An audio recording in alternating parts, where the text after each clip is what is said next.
cuffs are off, man. Get right. Too many left in these leagues, but I ain't gonna leave. I'ma get right. Get right. Down to the bottom and scratch it for all the... Hey everybody, Adam Rank here.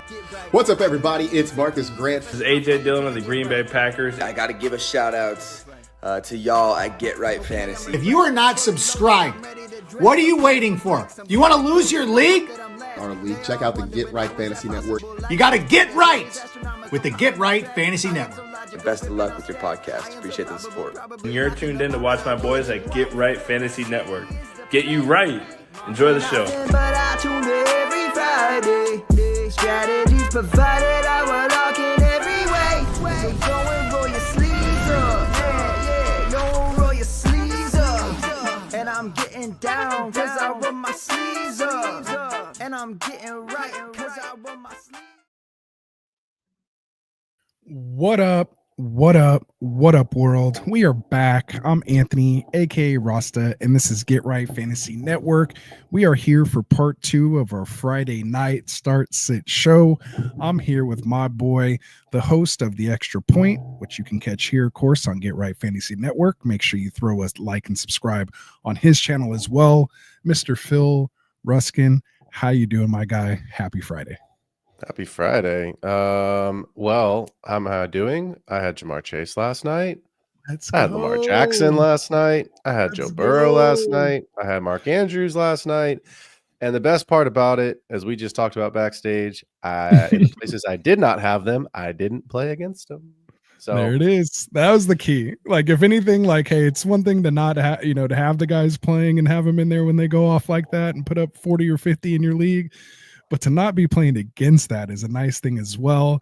And of course, I'm playing Classic Mike in our Get Right Dynasty League, and he felt the wrath of the Burrow Chase stack there last night. And I think you're playing Kendall in a league too as well, and he felt the same stack. So we're just on the right side of that Thursday night football game, man. That was awesome. I did notice Kendall didn't respond in the group chat when I said, "How you doing, man?" I wouldn't have either, to be fair. Oh, see, we got to gloat. They're rolling their eyes right now at us, cursing us out, but that's all right, man. That's what fantasy football's for. We've all been on the other end of it. Oh yeah, for sure. We've all been on the other end of it. That's why you got to take advantage of it when you're here on the right side of it. So yeah, man. So again, welcome everybody, man, here for Friday night. We will be going game by game to break down the second half of the slate. So hopefully you guys that were catching the first half there with Kendall and Mike, now you're here with us to get the rest of the game. So we'll talk start sit. And then, of course, we'll take your live Q&A. So make sure if you have any questions, comments, whatever it is, let us know. Were you playing against Chase? Did you have them? Let us know in the chat. We appreciate it. Again, make sure you're hitting that like and subscribe buttons for us. And Phil, why don't you tell the folks real quick what we got going on here throughout the week? Yeah, you already know what it is. Monday, you got the 9 p.m. show, Waiver Wire Ads with Rasta and Frank. On Tuesday, catch our boy Tycoon as he hosts the Fantasy Boardroom at 7 p.m. On Wednesday, come hang out with me on the Extra Point as we talk all things Dynasty trades, player outlooks. And then, of course, I am back on Thursdays at 4 p.m. with another episode of the Extra Point talking all things DFS, cash, higher or lower, presented by Underdog, taking you right up to game time. On Fridays, you can hang out as you just did with Classic and Kendall at 6 p.m. as they take you through the first part of the sit starts and then roll right into our show here for part 2. Mm-hmm. And then Kendall, the Fantasy Football Tavern, he's got his spot. Make sure you like and subscribe there. And then, of course, our newest show, The Sweet Life Pod with Jack and Cody. They will be dropping some videos on their weekly channel. Hit that like and subscribe button. Turn on those notifications to stay up to date with our daily content. Links are in the description. Y'all know how to find us. There it is, man. Well said. Well said. And then, yeah, again, drop those questions in the chat. And if you want us to get to it right away, you can drop us a super chat. So those we will get to immediately. If not, we will get to them at the end once we break down the games. So make sure you stick around for that. We will get to them, and we'll, of course, mention that throughout the show. So without any further ado, man, right on that 5-minute mark for our intro. I like where we're headed here so far. Let's get this thing rolling, man. Let's start with the first game. I'm excited to talk about it, and I'm sure you are as well too. First one on the slate, man, is going to be our Niners, favored by 6.5, going to Tampa Bay to face these Bucks, who've been, doing pretty well, fantasy wise still, without, of course, Godwin and Evans. It's a 50.5 point over under. So what are you thinking here about this game, man? Who are some guys you're liking in this game? Ooh, lost your audio. Sorry, I had it on You're mute good. there. You all didn't need to hear me sip my tea. I think you're starting the obvious ones, right? You're starting Purdy, Debo, if he's available, which he looks like he should That's what I'm be. saying, yeah. Right? Like you're starting Kittle, you're starting White, Otten. I mean, look, the biggest question we're all trying to figure out is what is Christian McCaffrey going to look There like? it is. So I'm not going to start Mason. I'm not going to start Garendo. You know what I mean? Like it doesn't seem like the volatility that you're going to get from Christian McCaffrey is not going to be good for, even though that he may not be a, Christian McCaffrey game, a typical game we see from him, a ceiling performance. Mhm. That doesn't mean you're going to get that from the other two guys. So what I'll say is this. I think he is your best chance to get a touchdown on the ground. But I think if you do start him, you just have to have lower expectations. But again, it's a better opportunity to start him than whoever the heck you're going to start in that flex spot. You know what I mean? If you've got two solid running backs and you want to throw McCaffrey into your flex spot, I'm totally okay with that. You just don't expect a ceiling game. I think we'd all be a little bit. So now we said don't expect a ceiling game from Puka his first game back, and look what he did. But I think Shanahan knows that, the Niners obviously have bigger aspirations than going to Tampa Bay to beat the Buccaneers. That is not the goal of the season. So long way to go for TMC. Exactly. And I kind of share those same sentiments there. I have been just starting a hogwash run in a dynasty league. I'm not so deep at running back, just kind of trade for what you need for that season when you're making your run. So him and Pacheco were my two running backs. I still somehow stayed undefeated in this league. And this is the same league that I have Burrow and Chase in as well, too. So CMC is going to be a welcome sight to my lineup. Again, with Chase going off, I don't need as much, of a big game for him, but just, nice to see what he can do.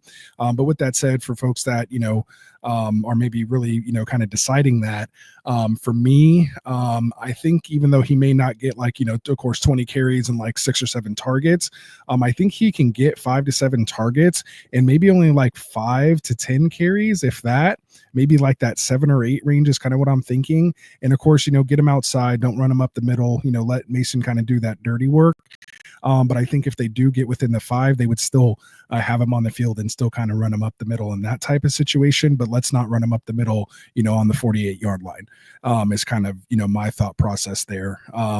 Just because, of course, at the goal line, you have so much flexibility with him in that spot. The defense has to play you completely different versus if you just threw Mason in there, you kind of know what's coming, so to speak.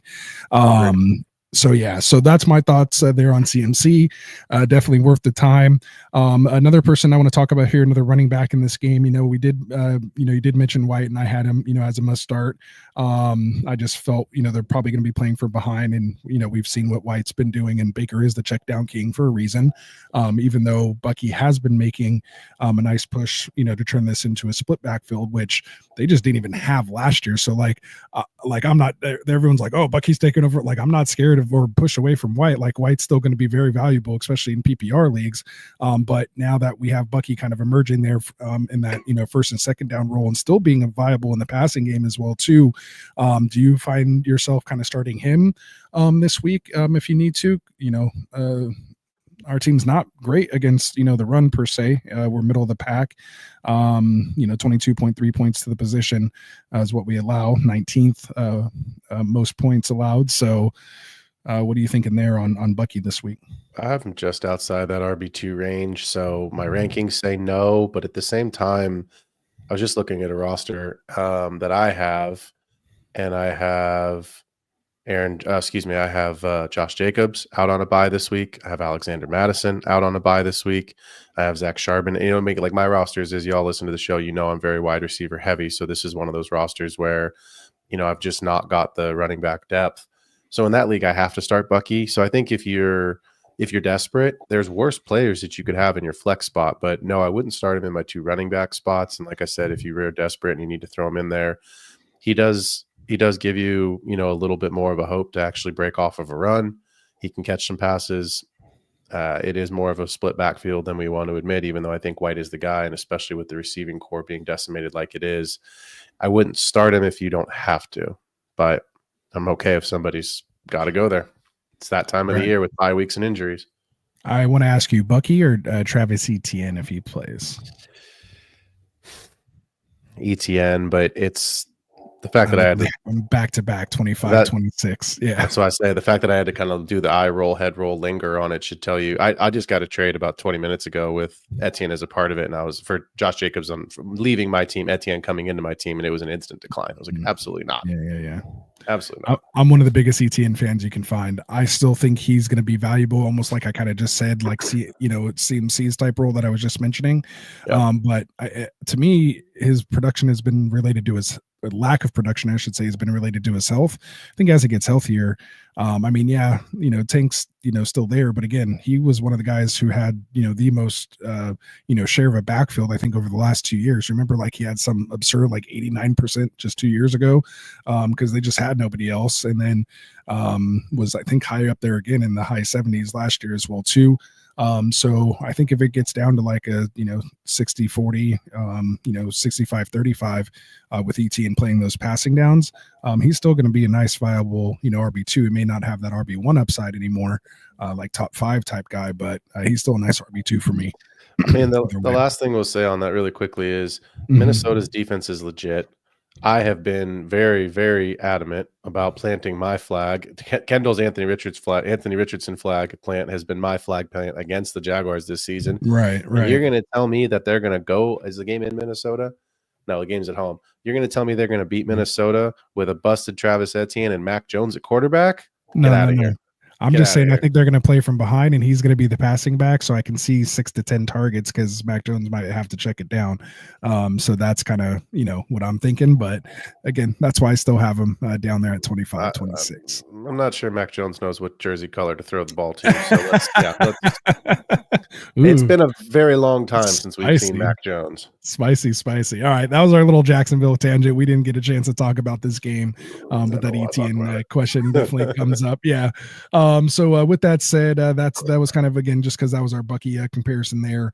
And then, other than that, I mean, what do you think about Jennings? Looks like he's active, was dealing with that hip, be his first game back as well, too.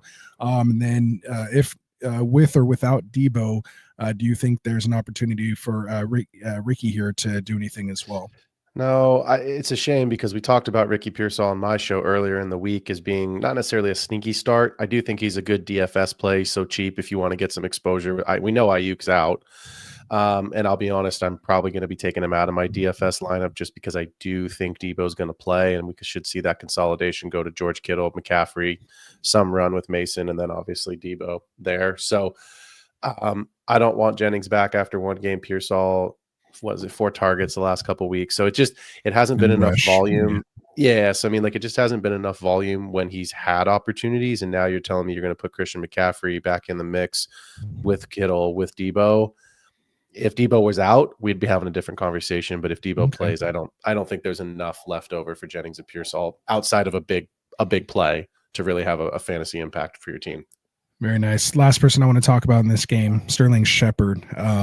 Didn't really do much for a while, but on that last kind of drive, kind of opened up some people's eyes, and he looked like a competent receiver, dare I say. Kind of showed a little flash there at the end on that very last drive. The numbers aren't there, anything like that, but if you're watching the game, but again, were they just in a prevent? Like, what exactly was that? How do you make Shepard, if you're in a situation, you're okay firing him up like as a flex? I think you really kind of have to force that situation, to be totally transparent. I mean, I get it, right? Like, no Mike Evans, no Chris Godwin, Bucky's had the toe, but he's played through the toe. It does look like McMillan's going to miss. He hasn't practiced all week, and he has not been removed from the injury report, whereas Shepard didn't practice all week, and he's already off the injury report. Right. So that's less of an obvious statement about Shepard's availability and more about, I don't think McMillan's available this weekend.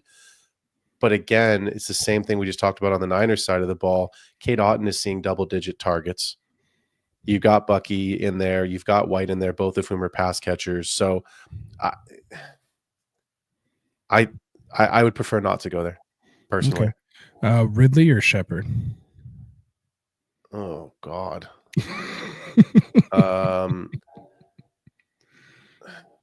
Ridley only because he's technically the guy in the starter, and there's just not much in tennis. Oof. All right, Sutton or Shepard? Are they playing Kansas City? Yes. I would still take Sutton. And then Leggett or Shepard? Give me Xavier Leggett, baby, in Germany. Let's go. Okay. What about Keenan Allen or Shepard?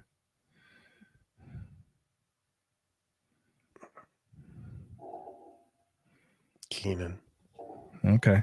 I actually have Sterling ahead of Ridley, Sutton, Allen, and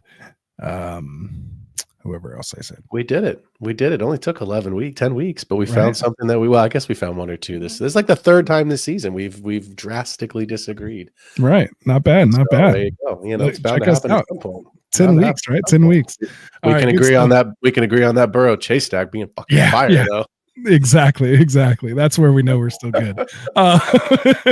Good stuff. All right, so I think that's pretty much it. Anyone else you want to talk about in this game? Are you ready to move on? Let's move on. All right, let's do it. All right, so next game we have here is going to be Steelers at Commanders, who are favored by 3 with an over-under of 45 points in this one. As far as who we're looking to start, we got the news today. Brian Robinson ruled out, still dealing with that hamstring injury. His second game missed. So what does this do for Eckler?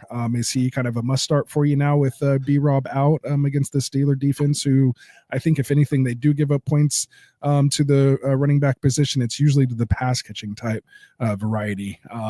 So what do you think here with Eckler? I think you start Eckler, and look, it's still the same conversation we've been having for weeks about the wide receivers in Washington. It's Terry and then insert name here.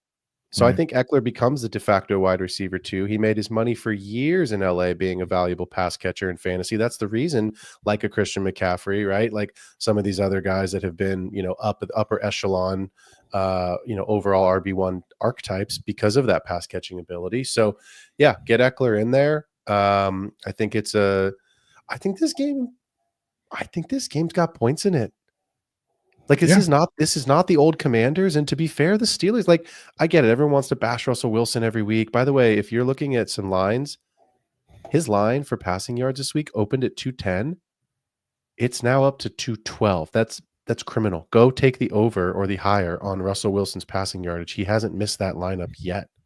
He's throwing for like 240, 250. Like it's something's going on. This could be a huge game for Pickens too, who I like. I have him as a must start this week. Could be. Of course, McLaurin and Jaden Daniels are the ones I have as must starts. I want to get your thoughts on the other running backs there. If Eckler's the number one guy, of course, there is going to be one or two guys mixed in with that.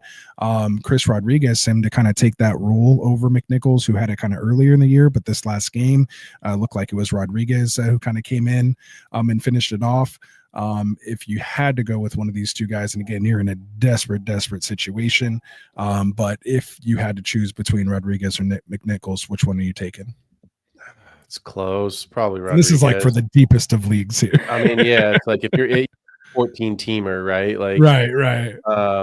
Rodriguez, did he get elevated? Because I'm looking at a report right now that says he was back on the practice squad. So is he elevated back? They keep moving him up and down. Yeah, I think they're going to bring him up with B-Rob being ruled out, I assume, because I'm pretty sure that's what happened last week. Yeah.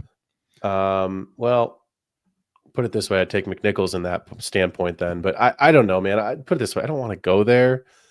It's one of those obscure ones. I could have probably held off on that question, but it's fine. I mean, I just don't. I wonder if you're listening to the show and the question you just asked me is something that one of our listeners are considering. I think you may want to start trading for players for next season. Start getting some draft picks, brother. If that's your start sit question and you're considering either of those, hey, what if Eckler gets hurt, man? We're gonna have to. One of these guys is gonna be on the waiver wire next week, and we're gonna have to. We'll have that conversation. We'll deal with that then. You should jump into that Monday show with you and Frank there, buddy. There we go. All right, I'll hold it off for then. What about Ertz and Fairmouth, the tight ends in this game? Any one of these guys making your top 12 this week? Well, I shall tell you. I'm still scrolling, so that's the answer to the question. So, yeah, all right. I never scrolled that far, but no, I'm still scrolling. So no, right. I don't think either of these guys. Look, the same thing we talk about every week with these guys on the fringe tight end. It's touchdown dependent. So if they get the touchdown, sure, it helps you because of the scarcity at tight end, but you can't start a guy and just hope for that. So For sure. I have them 15, 16. They're back to back for me. Yeah. So yeah, about middle of the pack to points for tight ends. And then pretty much then everybody else in this one, including Jalen Warren, the newly acquired Mike Williams. Kind of staying away from that. I want to see what happens there first. Of course, the Luke McCaffreys, the both Brownses, and all those guys. So I think that'll wrap up Steelers Commanders. So we shall move on here. And again, if you guys have questions, make sure you're dropping them in the chat. We will be getting to them. We will just get through these games. There's only 7 of them. And then we will get to your questions. So let's do it. Titans at Chargers. We have the Chargers coming in favored by 7.5 against the Titans with the 39-point over-under. The only folks I pretty much feel comfortable starting in this game, because these defenses are fairly decent matchups here. Pretty stout. But if based on kind of how you drafted and who you have, really it's just Pollard and Dobbins are the kind of only two that feel fairly comfortable to me. And even Pollard is kind of lowered significantly at the moment as well too against this Chargers defense. They're basically second best against the run so far this year as far as fantasy points allowed. That has him, I think, right at that low range RB2. What are you thinking about, the wide receivers in this game? Ridley, Westbrook, Akine, McConkey, Quentin Johnston. Are any of these guys startable for you here this week? I mean, if you're in a 3 wide receiver league, and if you're in a 2 wide receiver league, no. Okay. You might want to look at them as a flex play if you don't have a better option, but in a 2 wide receiver league, no. In a 3 wide receiver league, and that's how I want to take this question, because that does open up 10 to 12 more spots depending on your league size. I think they're better served as flex plays versus like a wide receiver 3, which basically is kind of the same thing, right? Like unless you've just got like years in my teams where we usually start 4 to 5 wide receivers a week. Right. But look, like Calvin Ridley's wide receiver 43 or something on the year. I mean, like Will Levis is the quarterback this week. God knows if that, I just don't trust it. So I think you have to start them because of probably scarcity on your bench in these deeper leagues. But unless there's a touchdown, 3 for 37, you know what I mean? Like Westbrook Akine has been hotter in terms of the touchdown market. So that one, if I'm a betting man, it turns out that I am.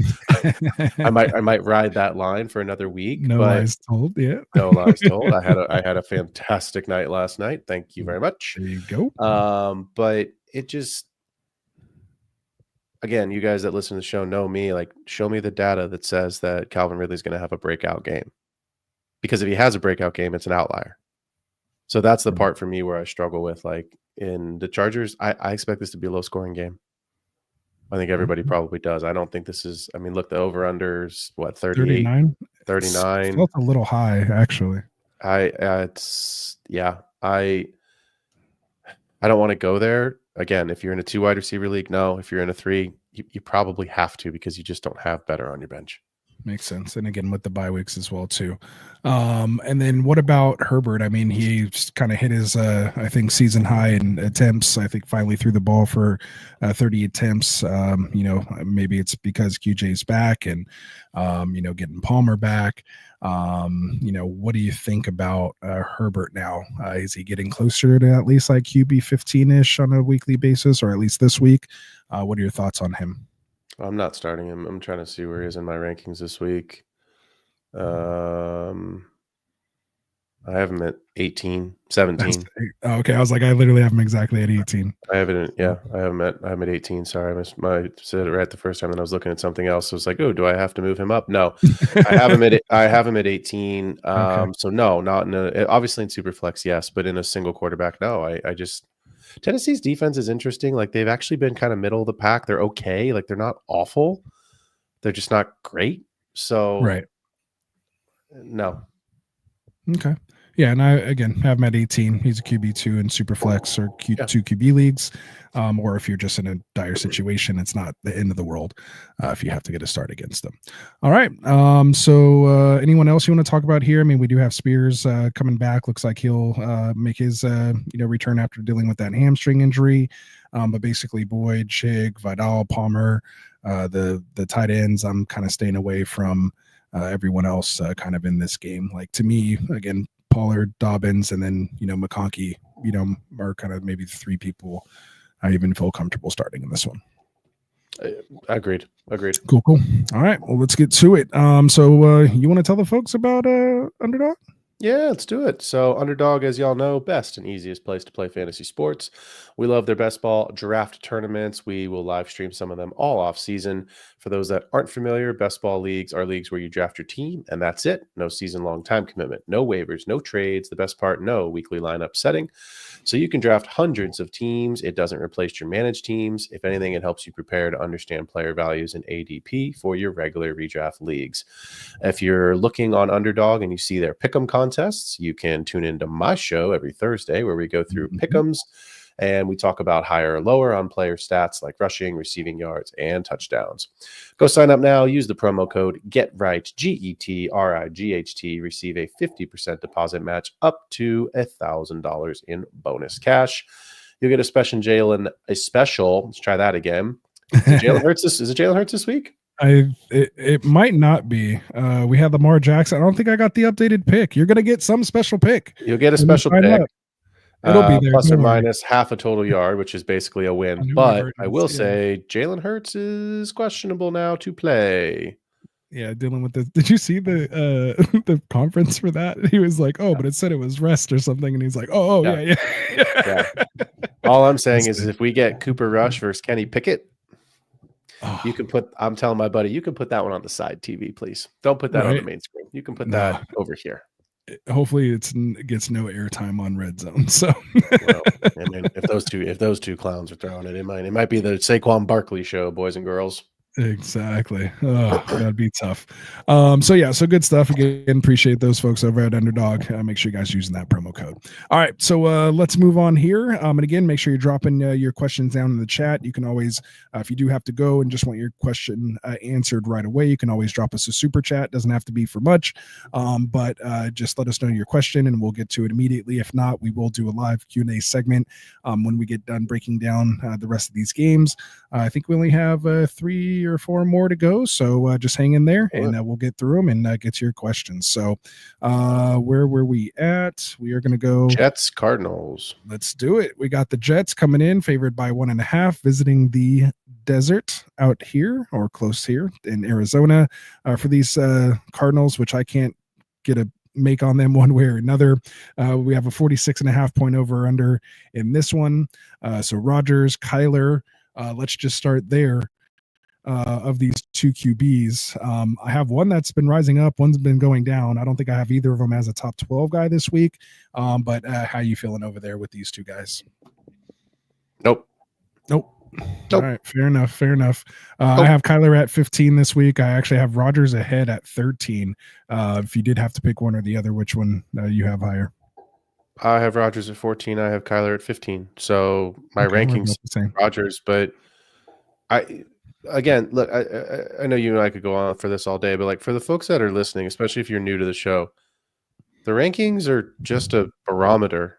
It is not the gospel. What do your eyes tell you when you watch the football game? Like if you want to be a better fantasy player, go watch football. That is step number one. You cannot just sit around and like box crunch score numbers. Yeah, like that's a part of it. Like we have to do that, right? Course. Data analytics is massively important, but at the end of the day, like it's like the batting cage. Yeah, exactly. Like you got to watch the game, and I've watched. Well, we've all watched a ton of Jets games because they've been in primetime every freaking week, and they just got flexed out of primetime, which should tell you a little bit about how the NFL feels about ratings. But you can't start either of these two quarterbacks right now. You can't.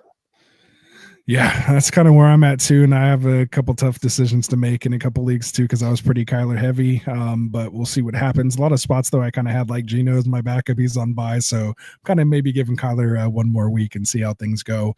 But good to know you have him down there about 15 as well too. So it doesn't make me feel crazy. Kind of have him down there. With that said, how do you feel about these wide receivers? If we can't really trust Murray getting them the ball, like if anything, I think Kyler he's at 15 only because of his rushing floor. That he kind of has there, or the ceiling that could potentially give him if he does find the end zone with a couple passes, or if McBride maybe makes it in there. But how do you feel about MHJ more importantly, and then possibly Dortch and Wilson, who seem to be the ones who are catching the touchdowns, except for the random blow up games that MHJ has? And that's the problem, right? Is that you drafted MHJ in the second round. Yeah, thinking he was And a lock for 10 to 12 targets a game. 100%. And you drafted him there, which means he was most likely your first wide receiver. And if you started wide receiver, then he's your wide receiver too. Awesome. Good for you. If you haven't traded him and you've stuck with him this long, you have no choice but to start him.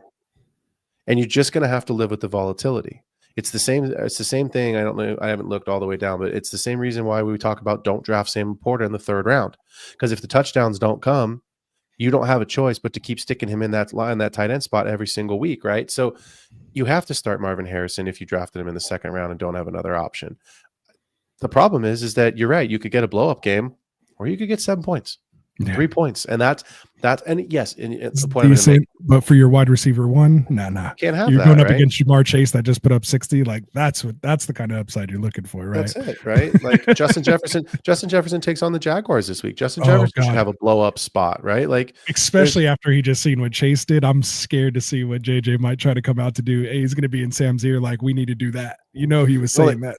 The only problem is that the Bengals and the Ravens can keep up with each other. The Jaguars cannot keep up with the Vikings. So my point is that when you draft a guy that high, a ceiling performance cannot be 22 points, which I think right now is Marv's ceiling. I mean, like if you look, let me just pull this because this is important that we can move on. I have to pull this. I like it. Marv had in week 2 against the Rams, 8 targets, 4 catches, 130 yards, 2 touchdowns. We all remember it, right? Because he put up 0 points basically. He needs at least 6 or more targets a game, basically. But he did all that in the first half, and then he did not catch a pass the rest of the day. That's right. Right? And then you look at the rest of this, and this is 11 targets, 6 targets, 7 targets, 2, got a 0, got injured with the concussion. Fine, no problem. But there's just not enough consistency here with Marvin Harrison to predict that he's going to have a solid game. And the problem is you have to start him. Yeah. And then it's 0 and 5. And then out of nowhere, 6 for 7 for 111 and a touchdown again. 111 and a touchdown. and that's what you're hoping for happens this week. Right. But again, because he's you a pick rookie. yourself. And you're hoping it's like that, you know, you want to see the flashes, right? And so that's why I think you've seen the flashes. Again, we're a lot of dynasty players as well, too. So sometimes as dynasty players, you get a little, you know, caught up in the rookies when they're coming in. You got to realize they are still rookies. And again, even someone like Amon-Ra, who was drafted as the wide receiver 3 or 4 overall this year, his rookie year, he didn't just come out gangbusters. The only 2 people who really did that were Chase and Jefferson, and those guys are the unicorns, right? Sure. So I think he's in line for still a big second half. The matchups are decent. You know, the playoffs to get New England at Carolina and then at the Rams. So, you know, sorry we didn't have a trade talk again here, but he's been someone I've been talking about trading for. You know, if you can get him for the right price and make that risk. But like you said, as the person who drafted him, it is a tough situation. So I'm glad we spent that time on MHJ because I think it's important, like you said, because of the draft stock people put into him. You know, we're 10 weeks in. You know, what do you do with him now, right, is the toughest decision. So, so I kind of have him the same way. You know, I'm pretty much kind of firing him up. I just have more expectations of him as a flex, more so than that wide receiver 1 or 2. Where do you have him this week in your rankings? Because I wouldn't even talk about that. Just really quickly, where do you have him? Yeah. Let me get there. We're still on quarterbacks. So, of course, now it wants to take forever. So, Marvin, I have him at 24. I have him at 28. Okay, so we're not too far off. I have him ahead of guys like Jameson Williams, DeAndre Hopkins, Amari Cooper, Juwan Jennings, Lad McConkey, Jordan Addison, Dunze, Quentin Johnson. I'm still starting him ahead of those guys. You know what I mean? So if Cooper even plays, right? Yeah, and then he may fall out of there, you know, too. So that's why I'm kind of like, all right, I feel like more comfortable. Guys I have ahead of him: Waddle, BTJ, Shakir, Mooney, Downs, London. If he plays, even Devonta Smith, McLaurin, Pickens, like, you know, starts to get better from there. So love me some Shakir this week. Oh yeah, you know, I got a lot of that. So I didn't drop him. Locked in that DFS lineup. There you go. Good stuff. All right. So what else we got here? So we talked the receivers. We talked the quarterbacks. The must starts in this game. I think, you know, as bad as kind of quote unquote Brees has been, you hate to see the lack of usage in the passing game over these last couple games, but I still think he's a must start. Of course, you drafted him with the top 5, you know, pick most likely, maybe top 7 at best. Devontae Adams, I think you got to get in the lineup. You're still starting Garrett Wilson. In my opinion, stop me if you disagree. Connor was dealing with a little finger issue apparently, but he's going to good. be active. He's good to go. I have him as a must start. This Jets defense isn't. I mean, they're good against the run, but Connor will get that usage, and then of course McBride. I feel like I kind of have to start him. At least Murray throws to McBride. They just can't connect in the end zone. They just have to hand it to him to get it in there. And but I'm sitting guys like Braylon Allen, Conklin, Benson, DeMercado here there. So any disagreements with that? Or are you ready to move on? No, I mean the Jets are easy because it's a consolidation to those 3 guys. That's it. Right. There's nobody else. So let's move on. Let's do it. All right. So next game on the docket here will be Eagles coming in 6-2 at the Cowboys, 3-5. Of course, big news here. Dak is out. Looks like he's going to be being placed on IR, is what they're saying. Hasn't officially happened. But even Stephen Jones says right now, I don't think anyone knows whether it'll be 4 weeks, 6 weeks, or even the rest of the season. We'll just have to continue to monitor that and see where it takes us. I heard he had one of those ones where actually the part of the hamstring has ripped off the bone, so it's of the serious matter. So to me, that's definitely, like they said, at least 4 to 6 before you even considering it. I mean, JJ didn't rip it off the bone, and he was out for like 6 weeks last year. So depending on where they are over these next 4 to 6 weeks, we'll tell you if Dak's probably even coming back or not. So we'll see how that goes there. So with that said, we're basically starting pretty much all Eagles except for like Goddard. I think I have on here. Any disagreements there? Nope. That's easy there. The players on the Dallas side, Dowdle and Ferguson. What are we doing with these 2 guys?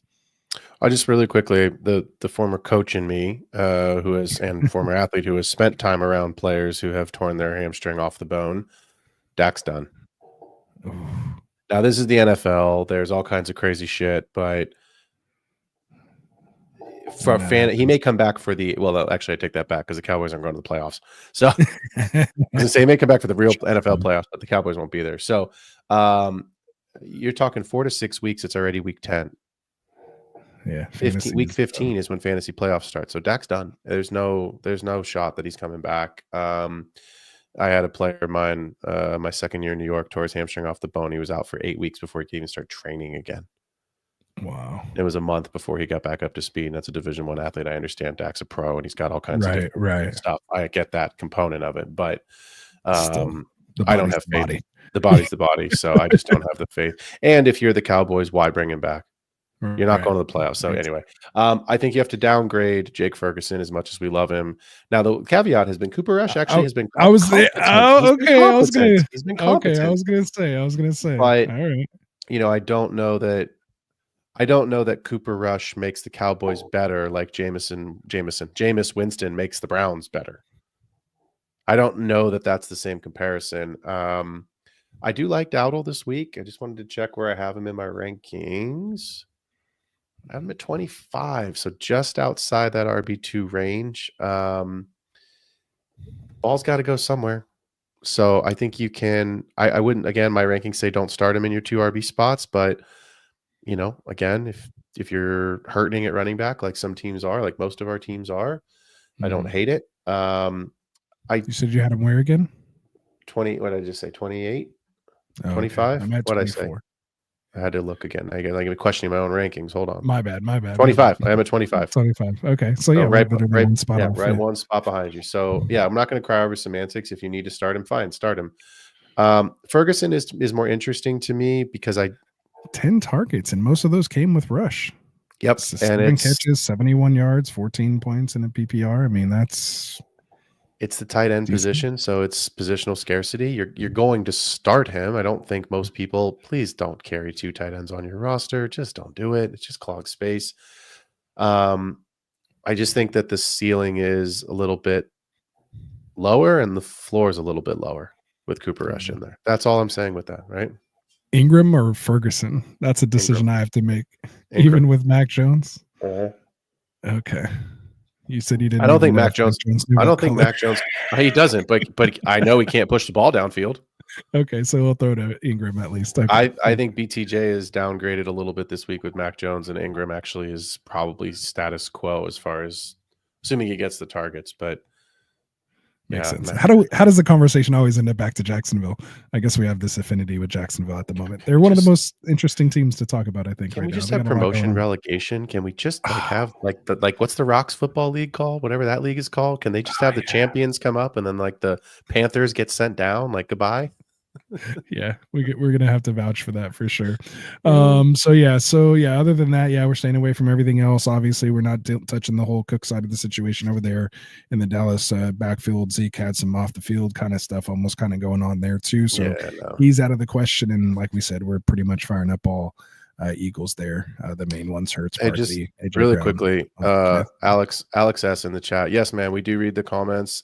We do sit starts for each game. I know he's got a couple questions there. You've got start for later, but if you're wanting to get your question answered now, just shoot us a super chat, man. We'll stop what we're doing and make sure we get to you. So, but for the others, yes, we do read all the comments. We will get to your questions at the end. And yeah, thanks for being with us. We appreciate it. Absolutely. And we're almost done. We only got a couple more games, so we'll try to speed it up for you. And then we'll get to these questions, man. That's what we like doing actually the most. So let's move on. Next game here we're going to talk about is going to be the Lions, who are coming in 7-1. At the Texans, who are coming in 6-3. We have the Lions favored by 3.5 with a 49-point over/under in this one. The big question here is Nico or no Nico? that is the question. So they did actually activate him. He's officially listed as questionable, as he was logged some DNPs. I think he got in limited potentially today. So they haven't ruled him out. Looks like Tank Dell kind of popped up with a back injury. He was limited today as well too, so that's a little scary to see. Hopefully it's nothing. Hopefully he can get it worked out, by Sunday. But he's technically listed as questionable, and this is a Sunday night football game, so definitely two designations you want to keep your eyes and ears open for. So let's start with the guy coming back from the 2-game suspension, Mr. Jameson Williams. What a teaser. You just went through the Texans and then give us really? J-Lo? Oh, man. Well, guy. who are we going to talk about? Like Xavier Hutchinson? I mean, come on. We were going to talk about the Texans wide receiver. All right, You're we'll only talk about starting. J-Mo. Just start mixing. That's the only guy you can even start right now. All right, we'll do it. So if there's no Nico, right? Let's say they played safe with him and let him sit one more game, and Dell is active. Obviously Dell's a must start at that point, right? Yes, but here's my question to you. Okay. Little role reversal here. Can the Texans win this game without Nico? No, I don't think so. So do you think Nico plays? I don't know. I wish I knew how he looked. The fact that he didn't get activated early in the week and get limited and full by Friday, that would have made me feel a lot better towards him being active. But literally, if you would ask me yesterday, based on the practice reports, I would have said he was leaning towards a no. So that's the only thing that worries me. But we all saw with Puka, you and I both. I think we already mentioned it once in this show. If he is active, I'm starting him for sure. So the only problem is it is a Sunday night football game. Here's the caveat. The Texans, with the Ravens winning that game last night and playing the Steelers next week, Texans are going to win their division. You're probably playing one of those two teams. Because you're not going to be, I mean, at this point, we have to assume the Chiefs are going to get the bye. We have to assume, unless they have a total collapse. They have a 3-game lead over everybody, basically, right now. So, right at the end of the day, you got to start thinking about that kind of stuff. So, if Nico's active, I know it's Sunday night football, and I get it. I'd love to wait a week too, but I don't know, man. I got to throw him in there, I think. So, I think if he's out, obviously, Tank is a must start, but keep your ear, join in Mike's Sunday morning show, because that should be hopefully we have information. If he's a game time decision, you got to sit him. Right. Maybe, and who knows, will he come in and play a little decoy Collins and do something over there? So who knows? It's possible, but if Tank's not 100%, then who's left? I mean, it's Mixon and who? I mean, Dalton Schultz becomes interesting at that point, and I don't think either one of us really want to start Dalton Schultz. Not at all. Honestly, Yeah, I want to know where. exactly. Yeah, no, not at all. And he's fallen from grace. It seemed like Yeah, too. I mean, We thought he was. yeah, I mean, we all thought he was going to get downgraded, but even with the injury to Diggs now, and with Collins being out, you would thought he would still, be involved. Seems like yeah, Dargun Bawale has more fantasy points on this season, I think, it does. than It Schultz does. does. You're right. So where do you have CJ Stroud, man? Because I have him all the way down at 19. I mean, I have him like that right now because I'm not really feeling Collins coming back. Like if you gun to my head, I'd say no. But of course I'll adjust this if move him up a little more. If Nico is active. But I don't know how much more because I mean I only have like Herbert ahead of him, and then it goes to like Daniel Jones, who's in a great matchup against Carolina, who I can maybe even move up more, but I just can't get myself to want to start him over like Flacco or Murray or Tua. I just can't do it. Like I can't. It makes sense analytically. I just personally can't do it. I have Daniel Jones, like Daniel like Malik Neighbors calls him.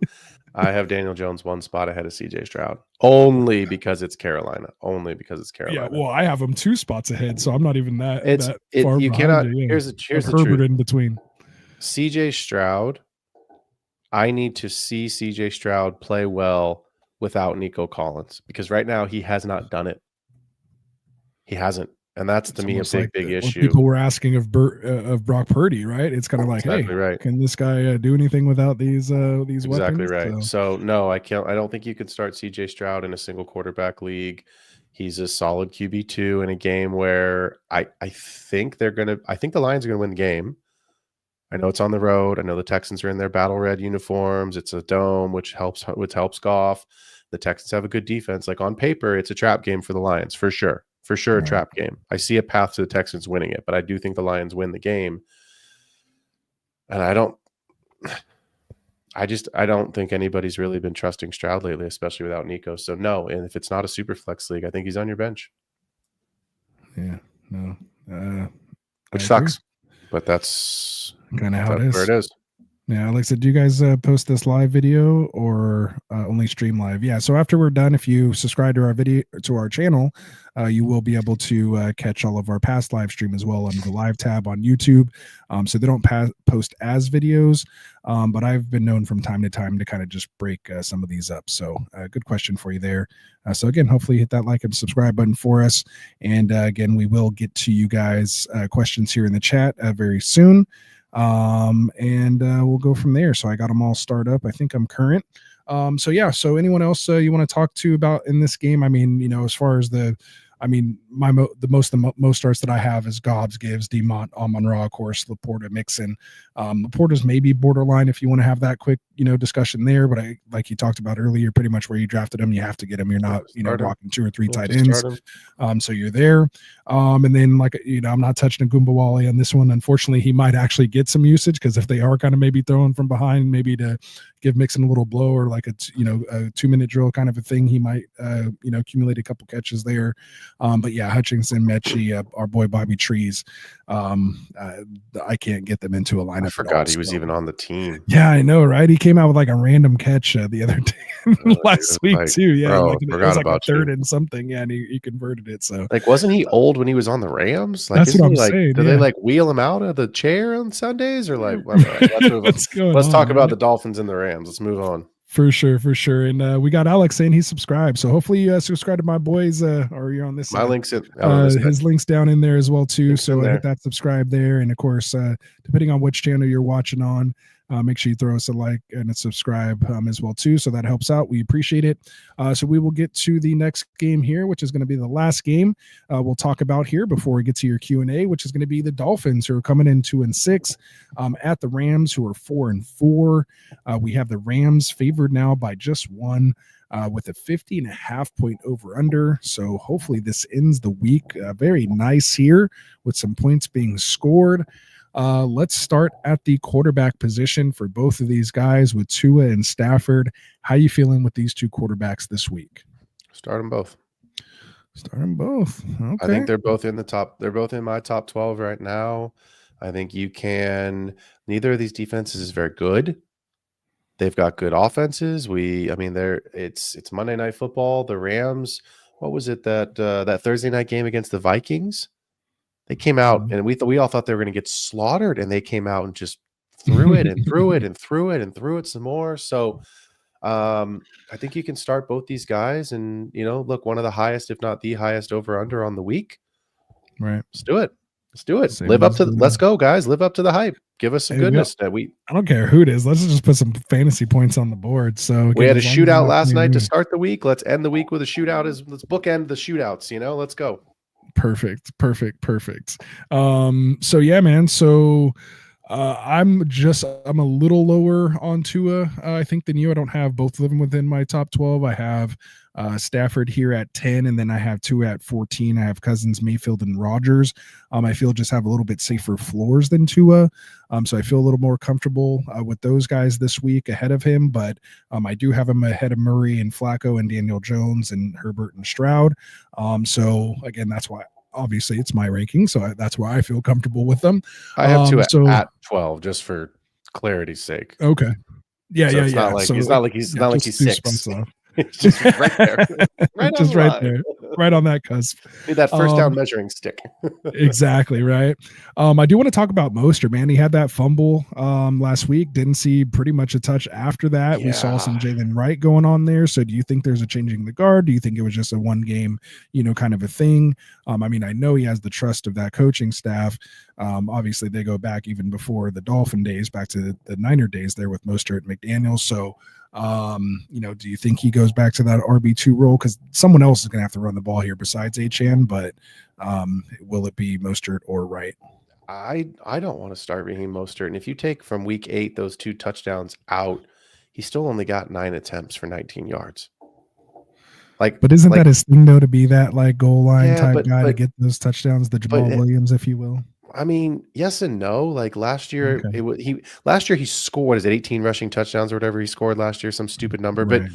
But he wasn't the goal line guy. He was running them in from everywhere. You know what I mean? Like he was running them in from the 30-yard line. So it's not like they were getting the ball on the 2. Yes, they did some of that, of course. Just bring them in, right? Yeah, but it's to me, it's like his involvement. I know he's been injured, but like his involvement just hasn't been there. So I don't want to go there with Mostert this week. I don't want to go there with Wright this week, and I don't want to go there with Waddle. What was it? 1 catch for 2 yards. It just happened to be a touchdown last week. Isn't that what it was? Yeah, I think he had 1 catch for -4 yards and a touchdown. I think was his stat line. That was his stat line. 2 targets, 2 receptions, -4 yards and a touchdown. So okay, so that's what it was. Okay, but I knew it was -4 and a touchdown. But look at since their bye week, 2 targets, 6 targets, 2 targets. No. Yeah, I don't want to I go don't know there. what's going on there either. And Hill hasn't really done much of the same either. It almost feels like McDaniels is kind of calling a safer type game. I don't think he wants to have 2 on those long drops and risk him, so quickly being, blindsided or, hit again or, trying to get these deep developing routes to, down the field to give that pass rush time to get to him. So I think it is a little bit of that. And I think that's why we're seeing HN kind of pop off, as well too, with those receptions and kind of that design stuff. I think he's just trying to get him worked back in, and at least if he is going to start pushing the ball again, I think it's just going to come gradually over time. So that's why from a long-term sense, if I can buy low on Hill or Waddle and get Waddle, almost cheap, almost like a throw-in at this point, and Hill if you can get at nice wide receiver 2 and RB2 type package for Hill, I'd be looking to do something like that, because I think as they get towards the end of the year, it'll open up again. I just don't think Mike McDaniel wants to just have him go back and do a 5 or 7 step drop and just get drilled within the first 1 or 2 games of it. And Jared Verse, the rookie for the Rams, has been very, very good the last couple of weeks. He's been getting a lot of pressures on the quarterbacks. I think he had 2 or 3 sacks last week or the week before, if my memory's right. So to your point about not wanting to get hit, keep an eye on the practice report, because Tyreek didn't practice today with the wrist. We're not sure what the severity of that is yet, but outside of Tyreek, I don't want to, other than Tyreek and HN, I just don't want to go there right now. There you go. All right. And then of course, no one else really viable on the Miami side here. Those are pretty much the players. As far as the rest of the Rams go, we're starting Kyron. I think, you're starting Puka or Cup if you have them in your lineups now. The one question I want to have is, what do we do with Demarcus Robinson? He got upgraded today to limited. He's on fire right now. Yeah, what, 3 So- touchdowns in the last 2 games? 4 touchdowns in the last 2 games, 120 4? yards totaled. Yeah. Dang. Yeah. 2 against Minnesota, 2 again last week. That's right. And that Minnesota game was that Thursday night game, and everybody was like, "What? DeMarcus Robinson?" Like it was. I mean, Cooper Kupp got the one, but yeah. I think you can. I think if you want to stay hot and stay in the flames, flex him. Like, I mean, again, sometimes the rankings don't matter. You got to watch the football game, and like that's. Oh, and that's held true. It's Miami technically. You see my show sheet here, and it shows Miami gives up their second best against or third best against quarterbacks, allowing only 13.7, and second best against wide receivers as far as fantasy points allowed, only 25.6. But I think that was more so early on when their defense, because it was so messed up that all people had to do was just rush on them. They didn't have to pass on them, and a lot of that, of course, was that Buffalo game with James Cook just going kind of crazy, screwing a lot of those numbers in their first meeting.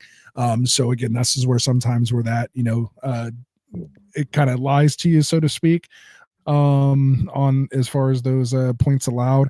I have the ability here to filter it over the last 3. So let me go to wide receivers and do it over the last 3. But basically, my point is, I think it's a little more deceiving, and I think it's a little better matchup against the pass. I just don't think they've had the right matchups there. So, I think there could be opportunities for all 3 of these wide receivers to potentially eat with Avid can do. And there's, Jalen Ramsey's someone's got to cover Cooper Kupp, someone's got to cover Puka. So it probably leaves Robinson as kind of the odd man out. So again, it's not someone I want to start, but if I need a flex option, and that's what I'm looking at, flex him and hope you get another touchdown. Yeah.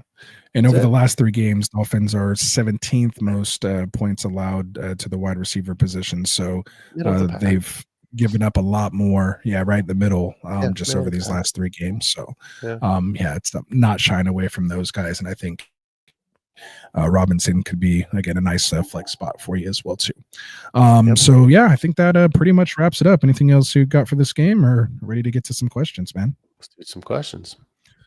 All right, let's get to it. So before we do, of course, we got to tell you guys about our boys over at TrophySmack.com. So you want to tell them, Phil? You want to tell them about Trophy Smack while I get the stuff up here? You want me to do it? No, I can do it. It's up to you. I know your voice is you're kind of. My voice is starting to go a bit, so you can. All right, I got you. So there's no better way to celebrate your fantasy football championship, man, than getting one of these awesome rings. They got chains, they got belts, and then of course your nice standard trophies that are all fully customizable. Get them engraved as well too to commemorate the different years. So make sure you guys go check them out. Use the link down in the description. And again, a lot of their stuff is customizable, so browse all their options there. You can upload your photos for your leagues and logos, get your names on there, and it's an awesome gift that you can keep forever, in addition, of course, to the potential money you may be making as well too. So when you guys do check out, make sure you use that promo code Get Right when you do. Help support the channel, and more importantly, we'll get you an awesome ring, belt, or chain, or whatever it is you want to commemorate your championships. And also the losses. They have some of those like toilet seats and those last place trophies as well too, which are real fun. So make sure you guys go check them out over at TrophySmack.com. All right, so let's get to some live Q&A. So you can spearhead the thing there. Why don't you go into the starred ones there? And do you want me to read them off since your I'll do a couple. Your voice is all right. You got it. All right, you just let me know. We'll rotate. And been dealing with a little bit of the toddler germs. That happens. Do I trade Amon-Ra and James Cook for Saquon Barkley? My wide receiving room is Amon-Ra, Tyreek, Jaden Reed, T. Higgins, DeAndre Hopkins. My running backs are Kyron, Cook, Hunt, and Bucky Irving. Thanks, fellas. I'm 7-2, half-point PPR. I appreciate that. That helps us. For those that are in the chat, we love when you tell us the format, what's the league size, tight end premium for those things, because that really does help kind of determine how we answer these questions. Yeah, exactly. Superflex. So I'll start real quick. I would not make this trade simply because if you take Amon-Ra out of this team, Tyreek not been great. Jaden Reed it's a Packer, you know what I mean? Like can be great, but also the inconsistency. Higgins hasn't played recently, and then Hopkins had a great week last week, but obviously brand new. So I'm comfortable with Kyron. I'm comfortable with James Cook as my 1-2. Kareem Hunt's been playing out of his mind. So to Bucky as your RB4 with Amon-Ra to give you ceiling, I would stay as is. A lot of people's RB2 right now. Yeah. So yeah, I wouldn't make it. I would not make this trade. The trade in itself, like when I initially heard it, I was like, oh yeah, I'll take Barkley for that. It seems decent. But yeah, if you can now, what if it was Reed? Would you do Reed and Cook for Barkley if you got to keep Amon-Ra? I mean, of course, but that's not getting done. Okay. All right. I mean, just, maybe. Never know. If Higgins was, put it this way, if Higgins was fully healthy, Higgins and Cook for Barkley, I think is closer, but I wouldn't take Jaden Reed and Cook for Barkley. I'd rather have Barkley. Okay. Only because it's half PPR and Cook isn't really, I mean, he hasn't really been catching too many passes even really lately. Yeah, but he's 7 touchdowns this season. Yeah. Which is what we've always complained about is he had 4 touchdowns his whole career and he's got 7 this season. So right.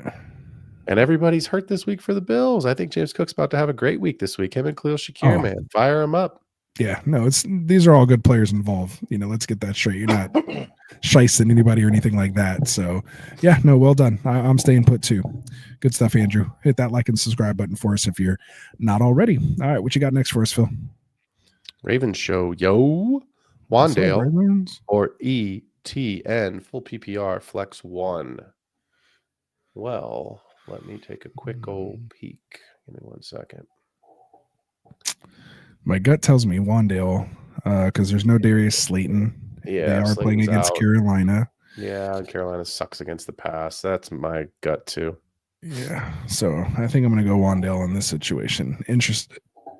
You would have told me this week 1. I would have. No, and just for context, Andrew Burrow, 12-team league, so we appreciate that on the last question. Oh, perfect. Perfect. Yeah.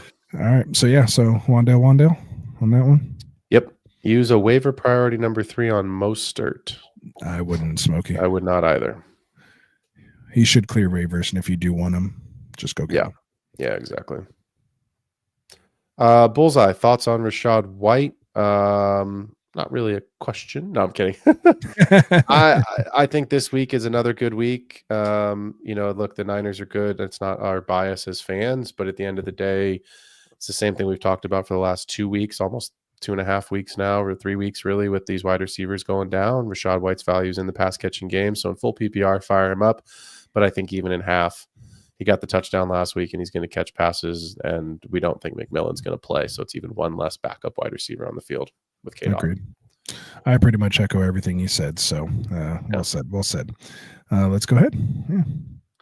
Hunter Dobbins wants to know, what would you say is the pick value in Dynasty for Tyrone Tracy? Ooh, I'll leave this question to you, to our Dynasty guys. Make sure you guys are tuning in on Wednesdays to the Extra Point with Phil Ruskin to talk Dynasty trade talks and all this. So I'm just kind of give him a little promo there while he takes in this question, because he's not going to half-ass you. He wants to tell you exactly what you can do here for Tyrone Tracy. And you guys just did a Superflex rookie draft, redraft. Just did. That's actually what I was. Rookies. Okay. I went to the computer. Was trying to find. I say he's probably a back end first round pick, if not first. Top of the first. I would say now, based on I think I would take Tracy over Worthy. I think I would take him over Worthy at this point with what we've seen. So he went. This was a 12-team Superflex. He went at the 207, which I thought was very late. Wow, really? It was very late. And here's the players that he went after. Keon Coleman at the 201, McCarthy and Penix back-to-back, Benson, Irving, Allen, and Tracy. And that's where Kendall and I both, when we were talking about it, Tycoon had to go on the draft before we got wrapped up. So I thought Tyrone Tracy was mispriced. Wow. I would take Tyrone Tracy over Braylon Allen. Yep. I would take him over Bucky, just because he seems to be the guy for the Giants going forward, whereas Bucky's still in a timeshare. Has White. And White's under contract. White's under contract, and that's the key. I'm not talking about the player. Right. I'm talking about the situation. I would say I literally have him right after. Like everyone you named off, like to me, he should have belonged at least behind Bucky right there. And the question that I have is the same question I think a lot of people have is, have you seen, I asked this the other night on the show, have you seen enough from Trey Benson? Rost, I'll ask you the question since you weren't there. Have you seen enough? Oh, I know you were. Have you seen enough? Well, I wanted to get you on the show. I was giving you a grief. I know, man. I know. I was trying. I'm gonna get there one day. Don't give up on me. I know. I never do. Let's keep the faith. So we're always loyal to the faithful. For sure.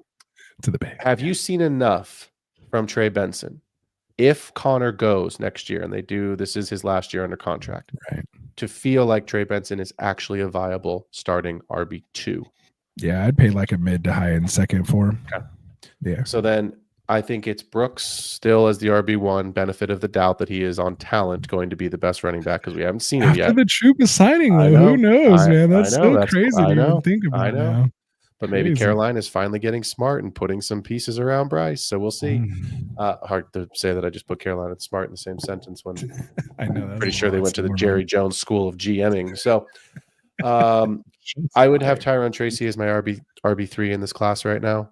I think so. I would have a late first, early second round grade on him. Yeah, he bumps ahead of Quorum, like he bumps ahead all those guys. 100%. Yeah. I would try to get a late first if you can. If you can't, settle for the second and maybe get a third on top because people throw the thirds picks away, and then use that third as a sweetener and a trade later on in your as we get closer to draft day. Like I would probably personally draw the line there. I wouldn't pay it back in first, but I would pay a second and a third. Like if I said, "Hey, second," they countered with the first. I said, "Nah." And then they said, "Okay, how about second and third?" I'd be like, "Done." You said that backwards, but yes, and yeah. Okay, you know what I said. If I started with the first and you said no and counted with the 2-3, then that'd be fine. So, came back with the but yeah, 2-3. I have Tracy as my RB3 in this class right now. And the other piece you have to remember is I don't think Daniel Jones is going to be there next year. Tyron Tracy's a rookie. He might not even finish the rest of the year. He may not. So the question will be then is, do the Giants draft a quarterback and spend elsewhere? Or do they go spend on a quarterback and draft elsewhere? And so either way, I think Tracy's going to be pretty safe. And remember, Devin Singletary is on a 1-year rental contract for the Giants.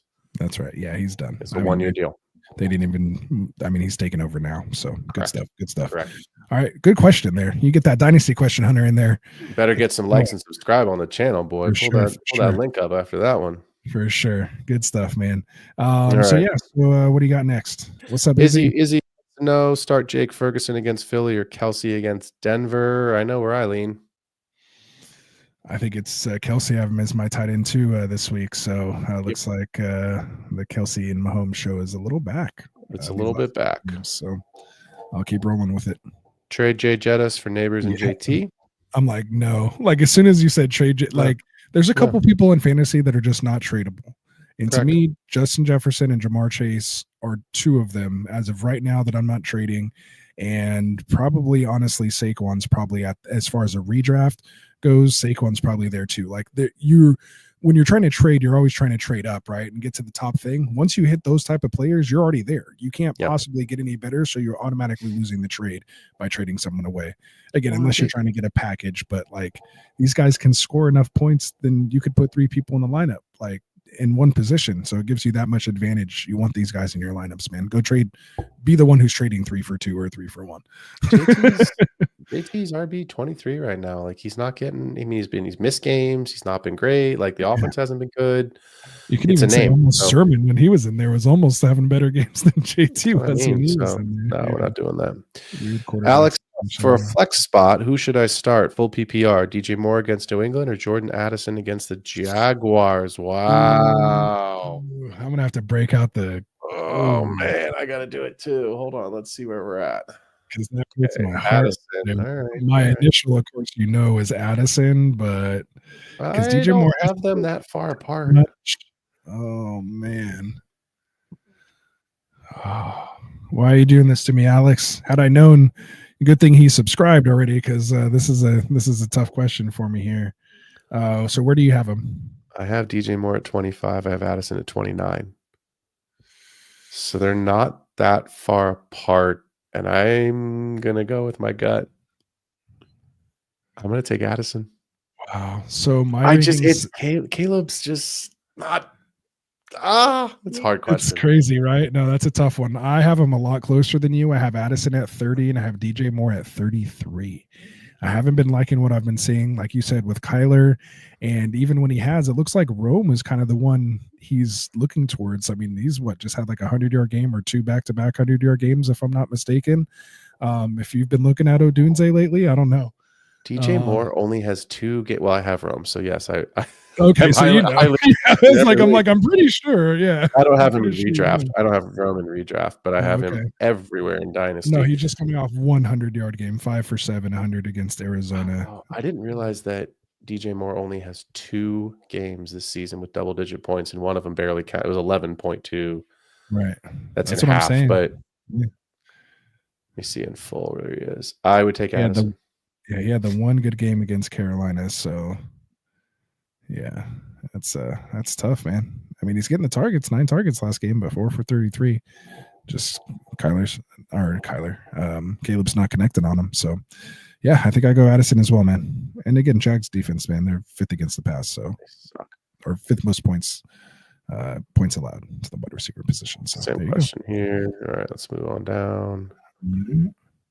Anonymous Nostalgia is if BTJ is out, who should you put in the flex? Rico Dowdle, Xavier Legette, or Javonte? I think for me, it's Rico for the floor. If you maybe want a little upside, full PPR, you can go Legette. But I think I have Legette as like my wide receiver 37. He's like just outside that wide receiver 3 range for me. But Rico I have as like a low end RB2. Yeah, I agree. I would run with the running back there. No, no pun intended. Good stuff. No. Should I trade CD for Garrett Wilson? I might take that trade, actually. I might too. That's why I whined about it. You get a little more off it. Yeah, maybe a little more with it.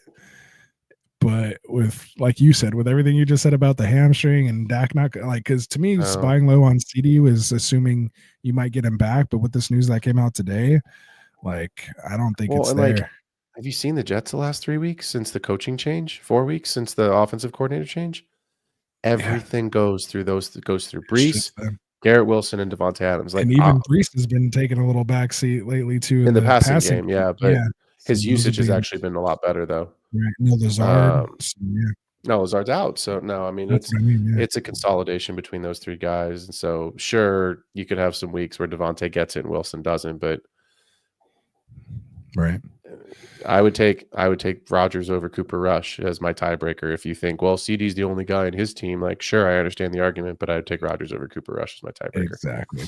The only thing that might be interesting is the weather, and CD does have that matchup with which we thought was going to be a good matchup with the Eagles Week 17, but yeah, that might not. Who knows what that's going to look like? Yeah, exactly. Good stuff. Pick 2: Jaden Daniels, Stafford, or Tua. I would have them in that order. Yep, I think I have them in that same exact order as well. Yep. That's an easy one. Good stuff. Debo playing. Yes, we think he is. He's still technically listed as questionable, but all signs Just make sure you tune into our Sunday morning Active and Active show with Classic Mike. He will be here at 8 a.m. Pacific. I think that's 11 Eastern.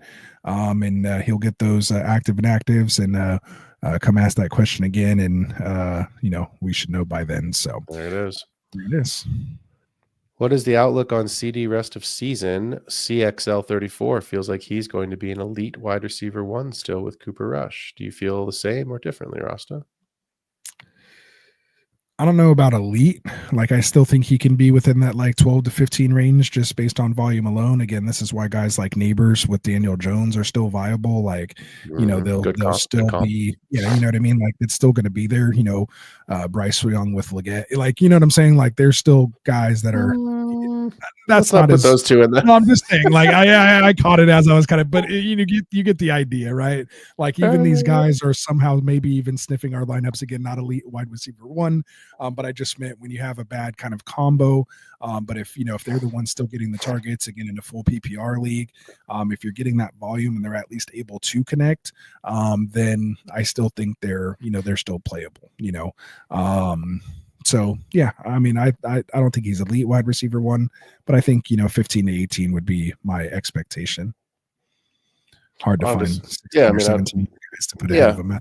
I like how you phrase it. I know I would take the word elite out. Is he still wide receiver 1, wide receiver, high level wide receiver 2? Yes. So, Justin wants to know, he has Cade Otton and Trey McBride. Should I look to make a trade? I could use good question here. I could use a receiver. Any suggestions on an equivalent wide receiver to go after? Well, let's take a I would peek say, at the would you sell old- higher on Otton right now? You think you can get more by selling Otton with Evans potentially coming back in 2 weeks? Plus, he doesn't have his bye. Oh, no, I think Arizona still needs their bye coming up too, right? I think Or they Arizona's already a have late theirs? bye week. They might have the same bye week, actually. Do they? Arizona is week 14, I think. No, they already had it. It's week 11. It's next week. Excuse me, they already had it. Phil, get your shit together. It's late. It's getting late. It's late. Tomorrow night. Tomorrow night's their bye week. No, idiot. Next week is their bye week, and the Bucks are when? 12 or 11? I want to say they're 12, yeah, because then – oh, no, I think they both are then. Hold on, let me see. The Bucks are week 11. They both are. So there you go.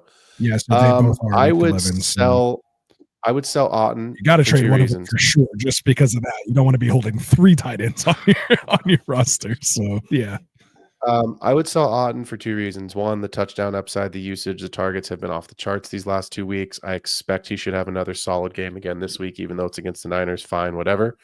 They've got to throw it to somebody. The question though is, what can you go get a hurt BTJ right now? Right? Like, can you get a hurt BTJ? Maybe a Jaden Reed. I was thinking Jaden Reed too. That's funny you just said that. Okay, we're getting closer. Maybe Waddle. I would rather not. It's not that I'd rather have Otton over Waddle. It's just I just don't trust Jalen Waddle right now, so I'd rather not have him. Makes sense. Would you take Mooney for Otton? That's what, dude. Our brains. My bad. I shouldn't have interrupted. No, that's fine. That's the question I was just going to ask you. It's so weird. Yes, I would. I would take Mooney for Otton. Okay. What about JSN coming off the monster? I know DK's coming back. I get it. Right. But does JSN coming off of an overall wide receiver 1 week last week? I get DK wasn't there, but does that give you some confidence that even with DK back in the fold, that we're still seeing more usage and involvement, and we can see a ceiling game finally from JSN? What about getting like a combination, maybe like of an Odunze and like an Njoku or something like that? Like, still getting that tight end, because again, you need to fill that, spot for next week. So do you think you can get, something like that? Maybe get a Kincaid or Odunze for Otton, and some, maybe he has another throwaway piece there, so to speak. Yeah, but I don't know if you can get. I don't think you can get Njoku, who's kind of the de facto wide receiver 1 there right now.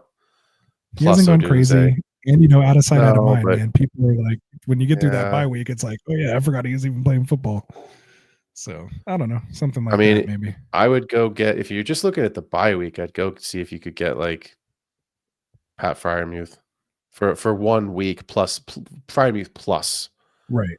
Like that trade, that trade could get done if you got Freiermuth plus Odunze. That I could see. What about an Addison or someone like that?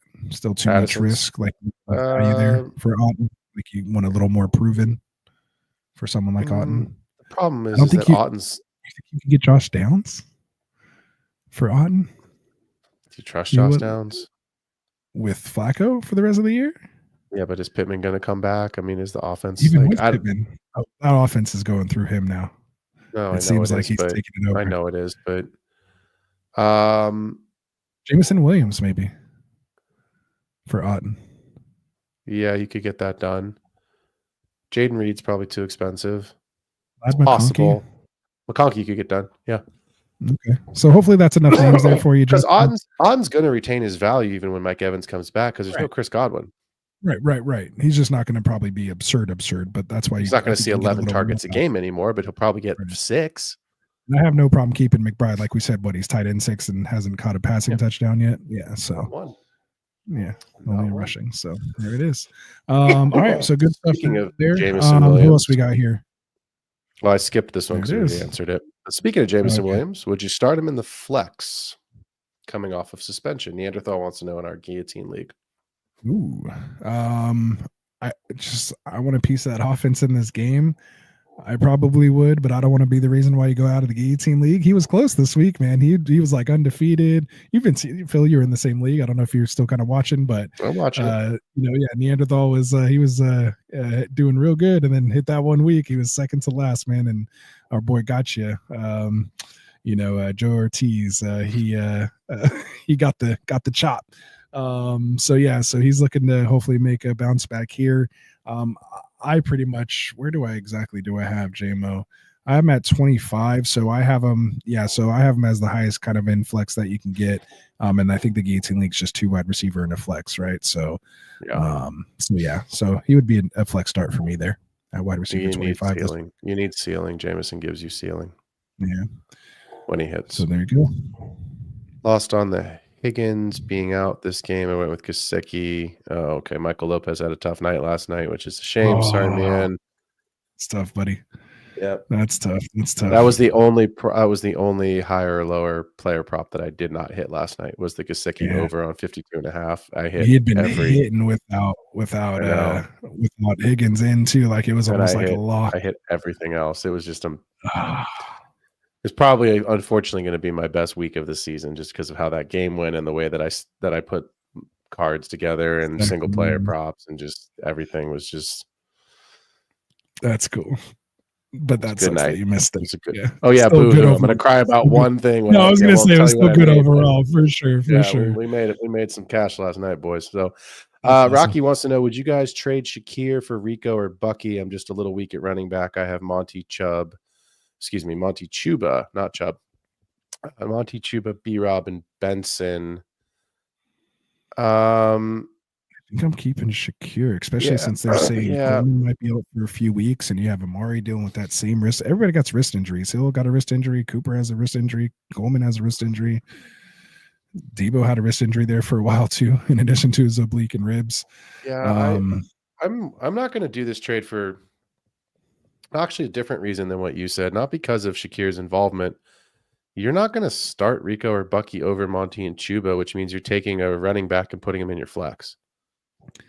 Yeah, I could see his issue though. Like maybe he's worried that with Brooks coming back, he might kind of lose that Chuba role, and then B-Rob's missed a second straight game, so maybe he's just kind of feeling like he needs, someone there. Plus, with bye weeks maybe coming up with these guys, I mean, look, I get it, but here's the thing: this is Brooks's first NFL game.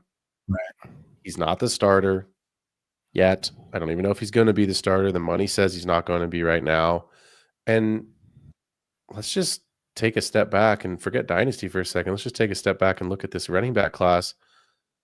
This running back class, sadly, has been exactly as advertised. Not good. Trash. Everyone said this is a bad year for running backs. And so far, it's been a bad year for running backs. But we haven't seen the number one guy that was of the bad. Is he actually good? Sure, we haven't. But at the end of the day, like he's coming off of an ACL. He's never played a down of NFL football. Like, sure, he could be great, but like I don't think he's going to be this week, and I don't think it's going to be next week. So, he's on a bye next week, so it can't be next week. But I don't think it's going to. You know what I mean? Like it's going to take time. That's crazy. I'm gonna have to go cut that snippet there of us literally saying he's coming up, like our brains go to the exact same spot at the same time. That's crazy. All right, so let's go, man. We're almost done here. Again, if you guys have questions, get them in here. We'll probably go for another maybe 5 to 10 minutes or so. We'll kind of try to get out here close to that hour and a half mark. So if you want to guarantee it, drop us a super chat. We'll put it right up to the top. If not, we'll try to get through these a little quicker, but you guys know we like to put the time and effort into these for you as well too. So go right ahead. Give you a little break there, Phil. Grumpy Unk wants to know, should I trade Tyreek Hill? He's got Cooper Kupp, Jamarvelous, and Jaden Reed. He's got KW3, Kareem Hunt, Chase Brown, and both Jags running backs. Nice. I guess the question is, who are you trading him for?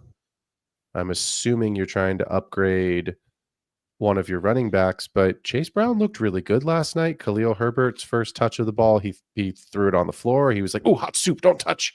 And he had a little game of hot potato by himself. And if my memory's right, nervous as all get up. I don't remember him. He didn't touch the ball after that. He didn't. Yeah, I was like, correct me if I'm wrong, but I don't remember him getting it again. So, bounce back, Phil, baby. I don't think you need to trade away Tyreek Hill right now. KW3 is fantastic. You're starting him every week. I love what the Kareem Hunt's been doing. You're probably starting him or Chase Brown. Would you trade him for Nico Collins and something else maybe? Who? Tyreek? Yeah. Tyreek and Bigsby. Do you think Tyreek and Bigsby gets you Nico? Yeah, like something like that. Sure. I'd do that. That's like if you're gonna get like a Nico or something like that, like that's the only time. I wouldn't do it for CD. No, not right now. Yeah, I wouldn't do it for CD. I mean, if you can get AJ Brown, but I doubt. But like I'm shooting for. Dude, that's what it's like. You can't get AJ Brown. Yeah, you can't get Amon. You're not getting Amon Ra. Yeah. So to me, Collins might be your only. Like if Collins sits this week, make that trade. Like make that trade on Sunday while as he gets ruled out. Try to make that trade. Then that might be your only chance to get him. But yeah, that would be the only person I'd look to get off Tyreek for. I'm gonna ask you this question: would you take Tyreek and Chase Brown and turn that into Alvin Kamara? You wouldn't. I don't think so, man. Okay. I would need something else with it. Like I would need like maybe a George Pickens type person back, a Devonta Smith with Kamara for that trade. Okay. I would need another piece back. Because again, Chase just put up what 21, 22 points. I mean, I just with Chris Olave, Kamara's been on my mind lately, especially this week, because Chris Olave he's got a nice finish. He's the only guy there. Derek Carr's coming back. And Olave just went to an independent neurologist because of these two concussions. It's not looking, obviously he's not playing this week. That's not what I'm talking about, but like his outlook for the rest of the season is questionable now. So, it's just like, that's what I said at the beginning of the show, start Taysom Hill in DFS. He's probably scoring a touch. He's probably going to start at every position because they don't have anybody else. No Rashid Shaheed, no Olave. Bub Means is on IR. So, I mean, it's like, who do you have besides Kamara? So anyway, just a thought. Yeah. This last one here, Justin was saying Ridley in regards to like Otten, but you want to shoot higher than that for Otten for sure. For sure. Yeah, no way. No way. Oh, he said he did go pick up Taysom. Look at that. There you go. There it is, man. So he does currently have 3 now. So he has Taysom in McBride and Here's an interesting one right here. It's probably 1 or 2 more. Oh, I think he had a question before that. Hopefully it doesn't tie into it. This was his first one. Oh, go ahead. You drive. I need to maybe you should say all right, your turn. You. All right, tap me in, coach. I need to drop there. Call to the bullpen. Righty. Yeah. I need to drop one. I'm leading Juwan, but kind of want to see how he does again with no Ayuk. He has Zach Charbonnet, Juwan, and Mooney, and he has Kenneth Walker. So I think you're not dropping Mooney. So for me, it's going to be between Juwan and Charbonnet. But I think in this case, like Walker's healthy, he's there. Again, knock on wood. But in this type of situation, you can probably drop Charbonnet if you want to see what Juwan does. But again, I'd probably have to know what what the rest of your wide receiver core looks like. But you're definitely not dropping Mooney. I can guarantee you that. You're not dropping Mooney. The only reason to keep Charbonnet is in case KW3 gets hurt. But spend your fab if KW3 gets hurt and figure it out. That's what I would do. We got a super chat though. I was going to say, I was like, we just got that pop up. We'll get right to it. I saw that one. So J876, first of all, I appreciate you, man. Thanks a lot for dropping the super chat. It always helps us. So let's, since you helped us, let's help you. 12-team, full PPR, 1 quarterback, 2 running backs, 2 wide receivers, a tight end, and a flex. JD, I assume that Jaden Daniels, Arthur Jawan is in that wide receiver 1 spot. Scary Terry and Mr. Robinson, Falcons, Mr. Robinson, Aaron Jones and Njoku, JT. Wow, good, pretty good team. On the bench, we got D Hop, Josh Downs, Tank Dell, Jonathan Brooks. He's 5-4. Make some trades or let it ride. To me, obviously, you're not doing anything with AJ or Bijan.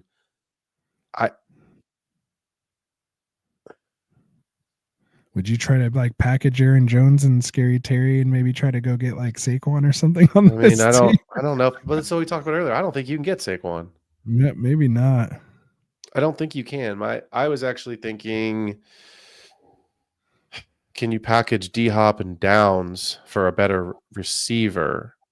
Because you really don't need another running back, I don't think. You've got Aaron Jones, Bijan, and JT. You've got 3 for 2. I just So would you're like to set see there. somebody in that Terry spot. I'd like to upgrade Terry. So can I add I would D-Hop too. or Downs to upgrade Scary Terry a little bit there? And if so, are you looking for, I mean, who do you have like higher rest of season over someone maybe like Garrett Wilson? I was thinking about Puka, but Garrett Okay. Wilson's probably in that similar conversation. Like, could you get maybe you can go get Nico Collins for? Well, yes. Would you trade all three for Nico? Would you trade Terry, Tank. D-Hop, and Downs? You'd have to trade Tank. Oh, yeah, it's Tank. You don't want both. That's You right, don't want both So it'd have to Texans be like receivers. Dell, Terry. Okay, I didn't Yeah. quite see So that. yeah. I would look at Scary Terry and D-Hop, especially if D-Hop has another nice week this week, which he could. They are playing Denver though, so Surtain does give you some pause. But I think if you could take Scary Terry and D-Hop and go look at Garrett Wilson, like you said, Puka, like I said, or we were just talking about it, Tyreek Hill. You think he could make a trade for Tyreek Hill? You think that would fit this team? It's a question of if you trust. Do you trust Tua? You know what I mean? Like, I don't. What was Tua? Excuse me. What was Tyreek last week? 7 targets? I have to look. Give me 1 second. I'll pull it. I got you. Oh, no, I was wrong. 5 targets last week. Less. So 9 in Arizona was his first week back to it, right? He's only been back 2 weeks. Right. 9 targets, 6 for 72, 5 targets, 4 for 80. Terry's giving you some, you know what I mean? Like, Terry's at least scoring some touchdowns. He had 2 touchdowns last week, didn't he? Yeah. Terry? Yeah. I think like 2 catches for 19 yards and 2 touchdowns, I think. Yeah. 2 touchdowns last week. And then again, so let's look at the week before, 8 targets, but 5 for 125. Right. So I don't know. Like, I think sadly Tyreek's name is what's keeping him in that upper echelon right now, but his production is that of a wide receiver too. You know what I mean? Like, he's not that ceiling guy right now. I just think of a floor of 13 and 12 points respectively. Like, to me, that's like his floor. And does he have that upside anymore? Right. Like, does him and Tua have that upside? And based on my analysis earlier about him maybe slowing down and not going to those 5 and 7 step drops, trying to push the ball, downfield and holding on to it too long. But again, maybe they get to it, maybe it's just taking a couple games. And this is, again, if you have an opportunity to buy low, and you still have, an alternative plan, then maybe you can go that way. But yeah, maybe you can get like Dell and, Downs and D-Hop or, something like that for, a package as well too. So, and maybe just push Terry to your wide receiver 3. So yeah, I mean, that's really anything, but even other than that, I mean, I kind of still like the team as is, like, you're 5-4, and I would throw Drake London's name in there. Yeah. He's only 5-4 because AJ Brown missed like 3 or 4 Yeah, games. I was going to say, I mean, like, yeah, I mean, those losses came when Brown was out. So yeah, exactly. I mean, my one keeper league has AJ Brown, Tank Dell, like all those guys, Debo, T. Higgins. Like, I didn't have a wide receiver for the first month of the season. Right, exactly. Like, it's awful. So I get it. As long as you stay healthy, that team down the stretch should be nice. So well done. Appreciate the super chat, Jay. We do have another one here from our boy Nino Pina. So he says his wide receivers are Puka, Reed, Debo, Pickens, Mooney, Dell, and Juwan. His running backs are Brees, Kenneth Walker, Monty, and Sharps. Did he ask anything ahead of this as far as I was trying to see did he give us a roster earlier? Like, what's the question? Oh, this is that I need to drop one.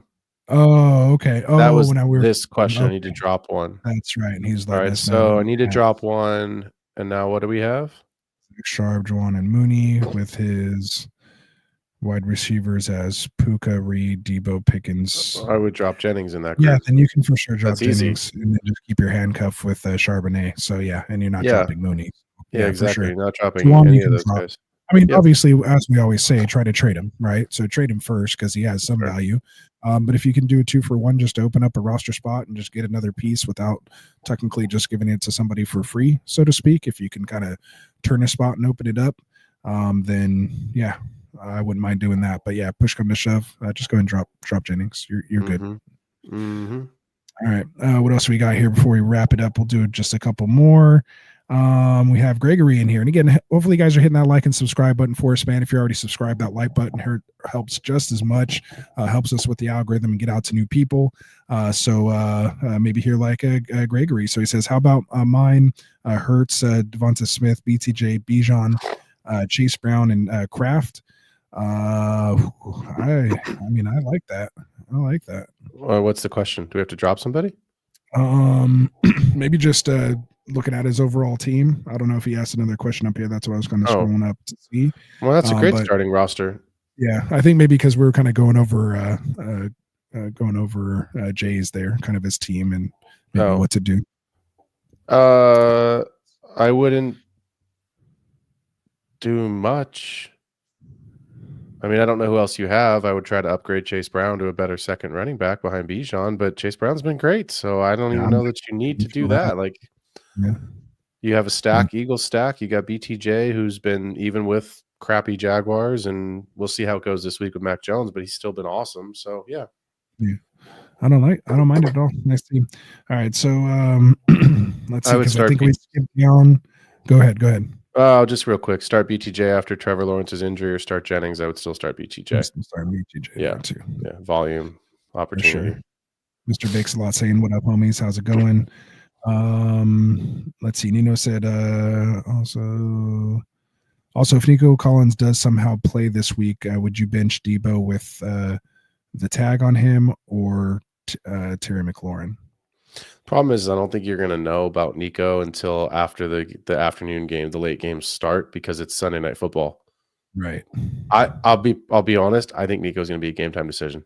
Yeah, that's what these reports that I'm reading this week don't scream at me, but that's what they kind of indicate to me. Make sure he's in your flex, and you want to have like Schultz or even Hutchinson or like just someone you can throw in there and just hope you're winning and you're not relying on Nico. But hope you have Robinson in Monday Night Football and you can get somebody that you can actually throw into that Monday night game instead. So for sure. Justin said thanks for digging deep, giving him those options for the Otten trade, so we appreciate that. We got Steve asking who should we look to move Henry for? Is this playoff match that's bad enough to move him? He's the king. He's Derrick Henry matchup proof. We're not shying away from Henry. People are scared of him. I just traded for Derrick Henry in a dynasty league with a late first round pick, and I'm ecstatic about it. Wow, late first? I thought that was way too cheap. Really? Dude, he looks like he can still play for a while. Yeah. That's what I mean. Dude hit me up and he was like, he's like, I want to get rid of Derrick Henry. I want the points off my roster. I was like, what do you want? And he's like, I'll just take a first. And I was like, here you go. Sold. Wow. Very nice. You just gave me the RB1 for a first round pick. You're like, I'll take it. Yeah, playoff schedules at Giants, which you're not scared of at all. Pittsburgh, I mean, they're good, but they're not what they've used to be. And again, division rivalry game, he's going to score in that game. And then at Houston in a dome for week 17 in your championship. Yeah, that doesn't scare me for the King. So he has scored a touchdown in every game this season. Yes, sir. In the one game, it wasn't a rushing touchdown, it was a receiving touchdown. So well done. And yeah, they get Pittsburgh next week, so that'll really tell you what's good. No, I'm just saying that'll really tell you about if you really feel scared about week 16 or not, but I don't think you have anything to worry about. All right, Guldia Manze, I think I have that right. Gouda Manze. I have AJ Brown, Hill, and Nico. Hopefully they can go crazy for once, so we hope so too. CXL34 said, appreciate it, guys. With the info y'all gave me, any changes y'all would make to his team? It's full PPR, 2 QB. He has JD5, Stafford, Tua, Henry, KW9, Tracy, CD, Chase, Amon-Ra, Hawk, and Njoku. That team is fire. Again, the only thing I can suggest is maybe moving off CD Lamb if you can kind of sell him right now. You don't want to just give him away, but if you can, get decent, decent value there, that's really the only kind of suggestion I can make. Otherwise, you seem pretty good to me. What do you think? The only thing I would think about is potentially maybe getting one of the tight ends off the roster to try to get a big playoff push, but I'm just not a big fan of having two tight ends. You know what I mean? Because you're not even the tight. Who's the tight end one right now? George, right? Like, Yeah, pretty sure.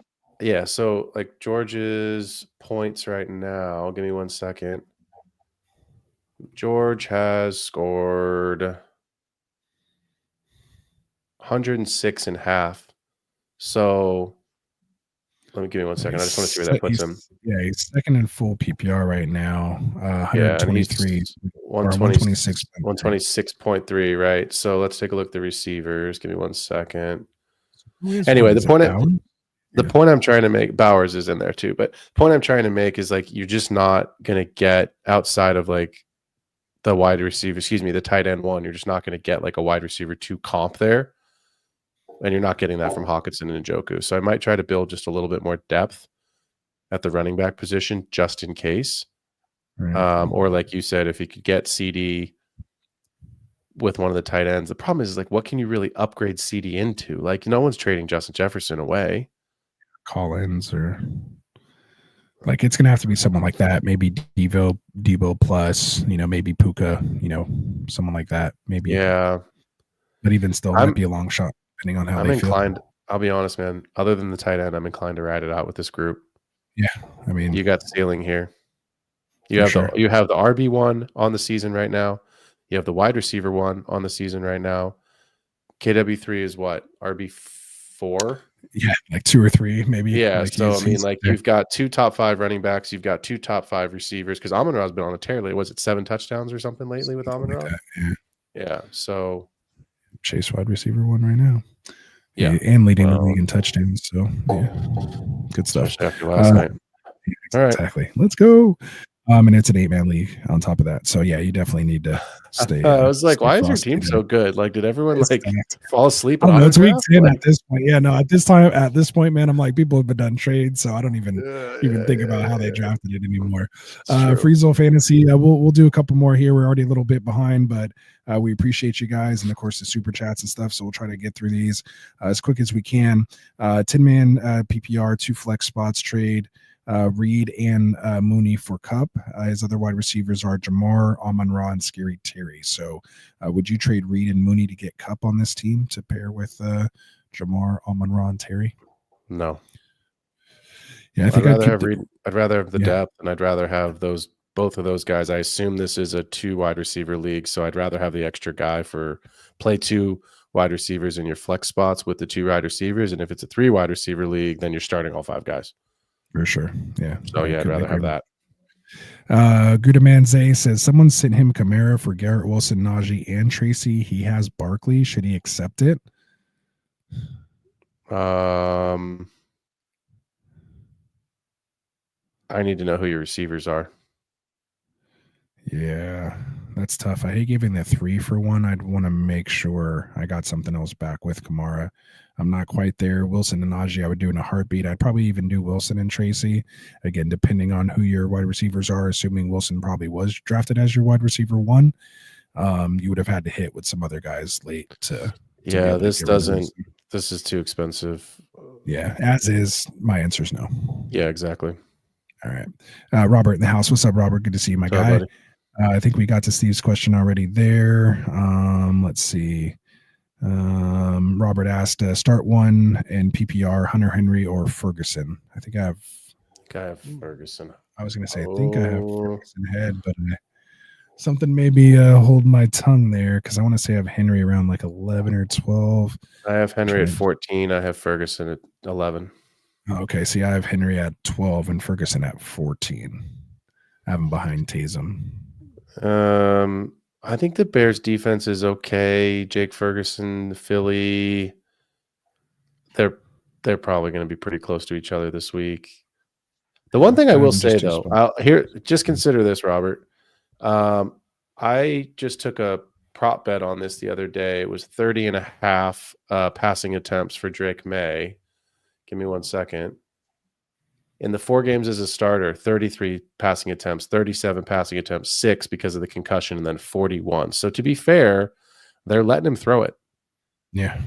And right. So like, he really throwing to? Like he's almost he's got pop, and that's kind of it right now. Like Jalen Polk, I don't even know if he's available. Like, so yeah, I actually hasn't done anything. probably would take Hunter Henry just because I think they're going to let Drake May keep chucking the ball, and they're probably going to be losing the game. I mean, so will the Cowboys, but Yeah, exactly. So Yeah. yeah, I'm Henry as well.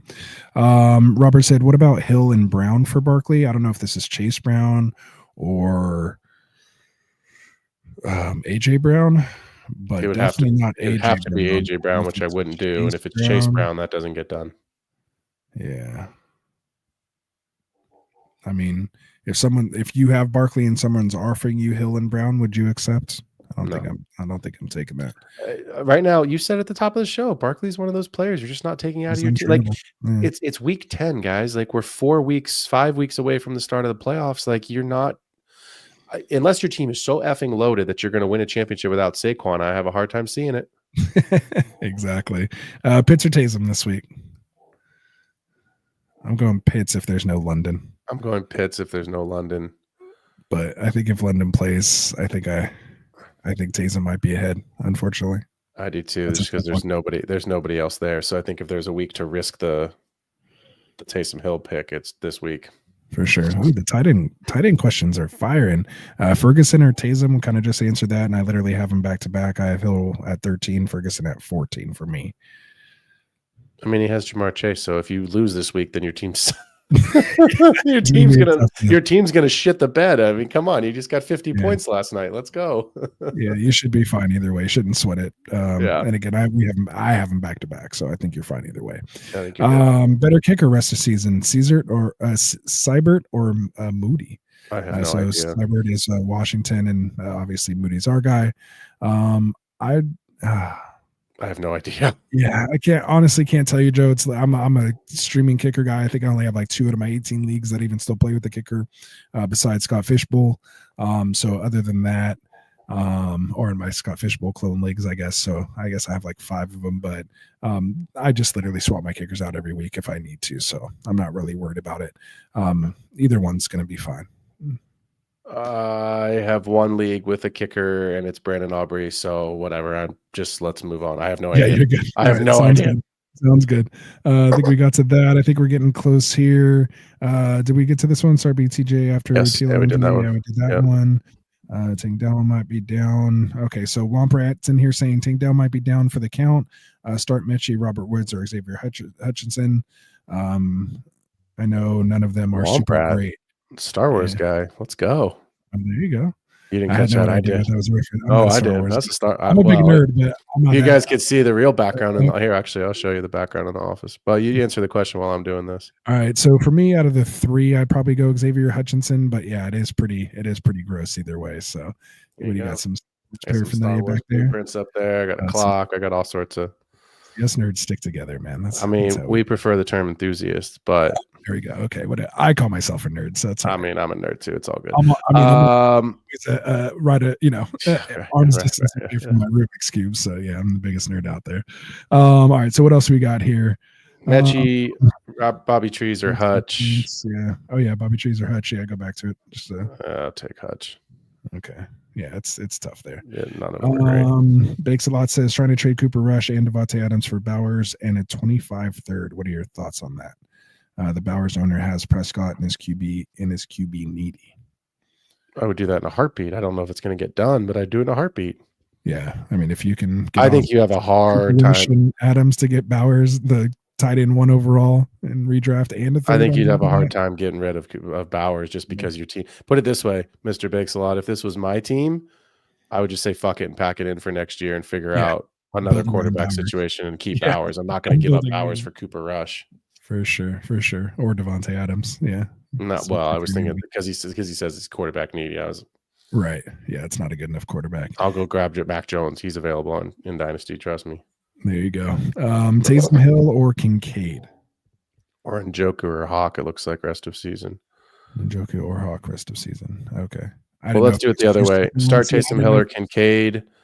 Kincaid ahead. Yeah, it's Kincaid. There's no pass catchers in Buffalo this week. Everyone's hurt. Basically. Yeah. And then Njoku or Hawk rest of season. Give me Njoku. Yeah, I would take Njoku there too. Yeah.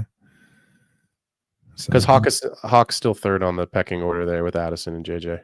For sure. Steve, so we're offering our Tyreek to get Collins this week. I personally would in full PPR for sure. I would if I too. can make it happen. And Yeah, I would I'd be too. okay adding to it even to get Collins. Yeah, I would too. Not a lot. Like, don't get me wrong, not a lot, but if you needed to get a little bit in there. Who's the better handcuff? Keaton Mitchell to him. The King has a lot of mileage, even though he's a freaking nature. He's still human.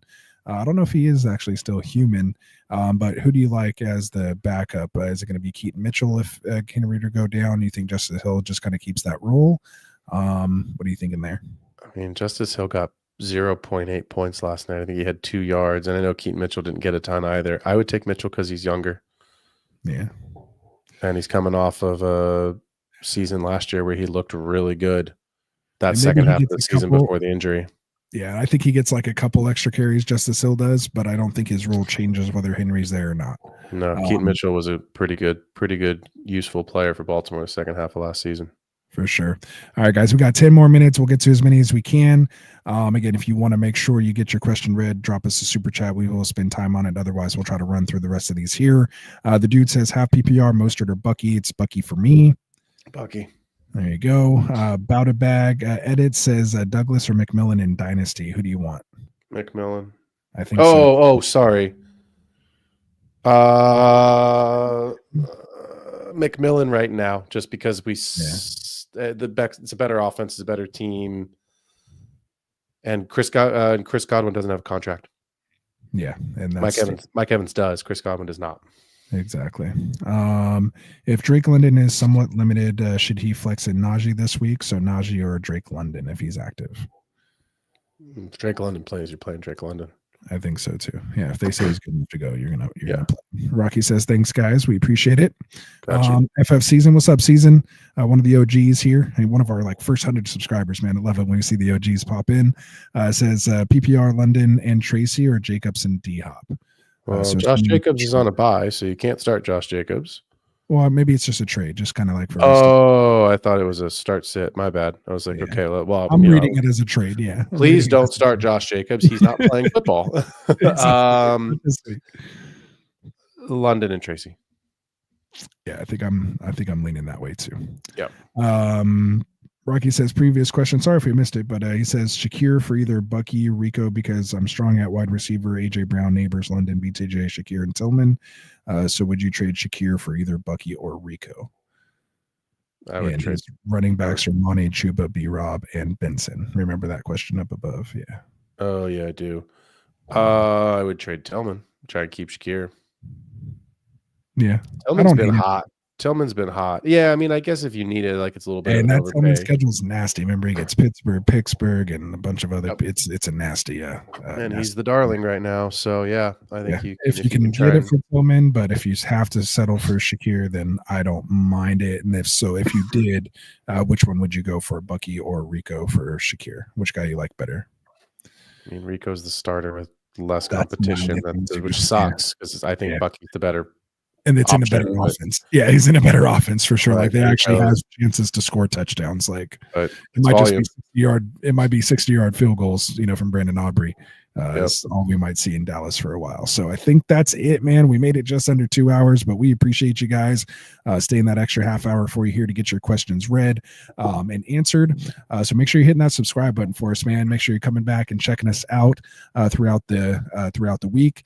We do have several live shows for you guys pretty much every day here on the channel. So again, make sure you're subscribed and have those notifications turned on. And again, if you are new to us, check out our schedule here. You can see again what we have going on Mondays, Tuesdays, Wednesdays, Thursdays, Fridays, and even Saturdays now, which we don't even have on here. And on Sundays, our last minute active and actives, which we'll have here again. So again, make sure you guys are checking that all out and hit that subscribe button for us. So Phil, I'll let you give you the floor here real quick. Why don't you tell the people where they can find you and help support your channel? So let's do it, man. We'll get out of here. Yeah, jump on over. I'm going to throw it in the chat one more time here. If you're listening elsewhere and you're not in the chat, jump over to youtube.com/@theextrapointffb. Hit that like and subscribe button. I am live every Wednesday at 6 p.m. going through all things Dynasty, giving you trade options. We just did a redraft we did a redo of the rookie class draft from 2024. And that show is every single week of the year, obviously in the off season as well, because it is Dynasty. On Thursdays, the Extra Point will be doing our DFS prop bets, higher or lower, presented by Underdog, weekly picks, confidence points, all of the above. And then you can catch me here every Friday. So if you are not into watching the live show, you can listen along Spotify and Patreon at the Extra Point FFB. Let's go.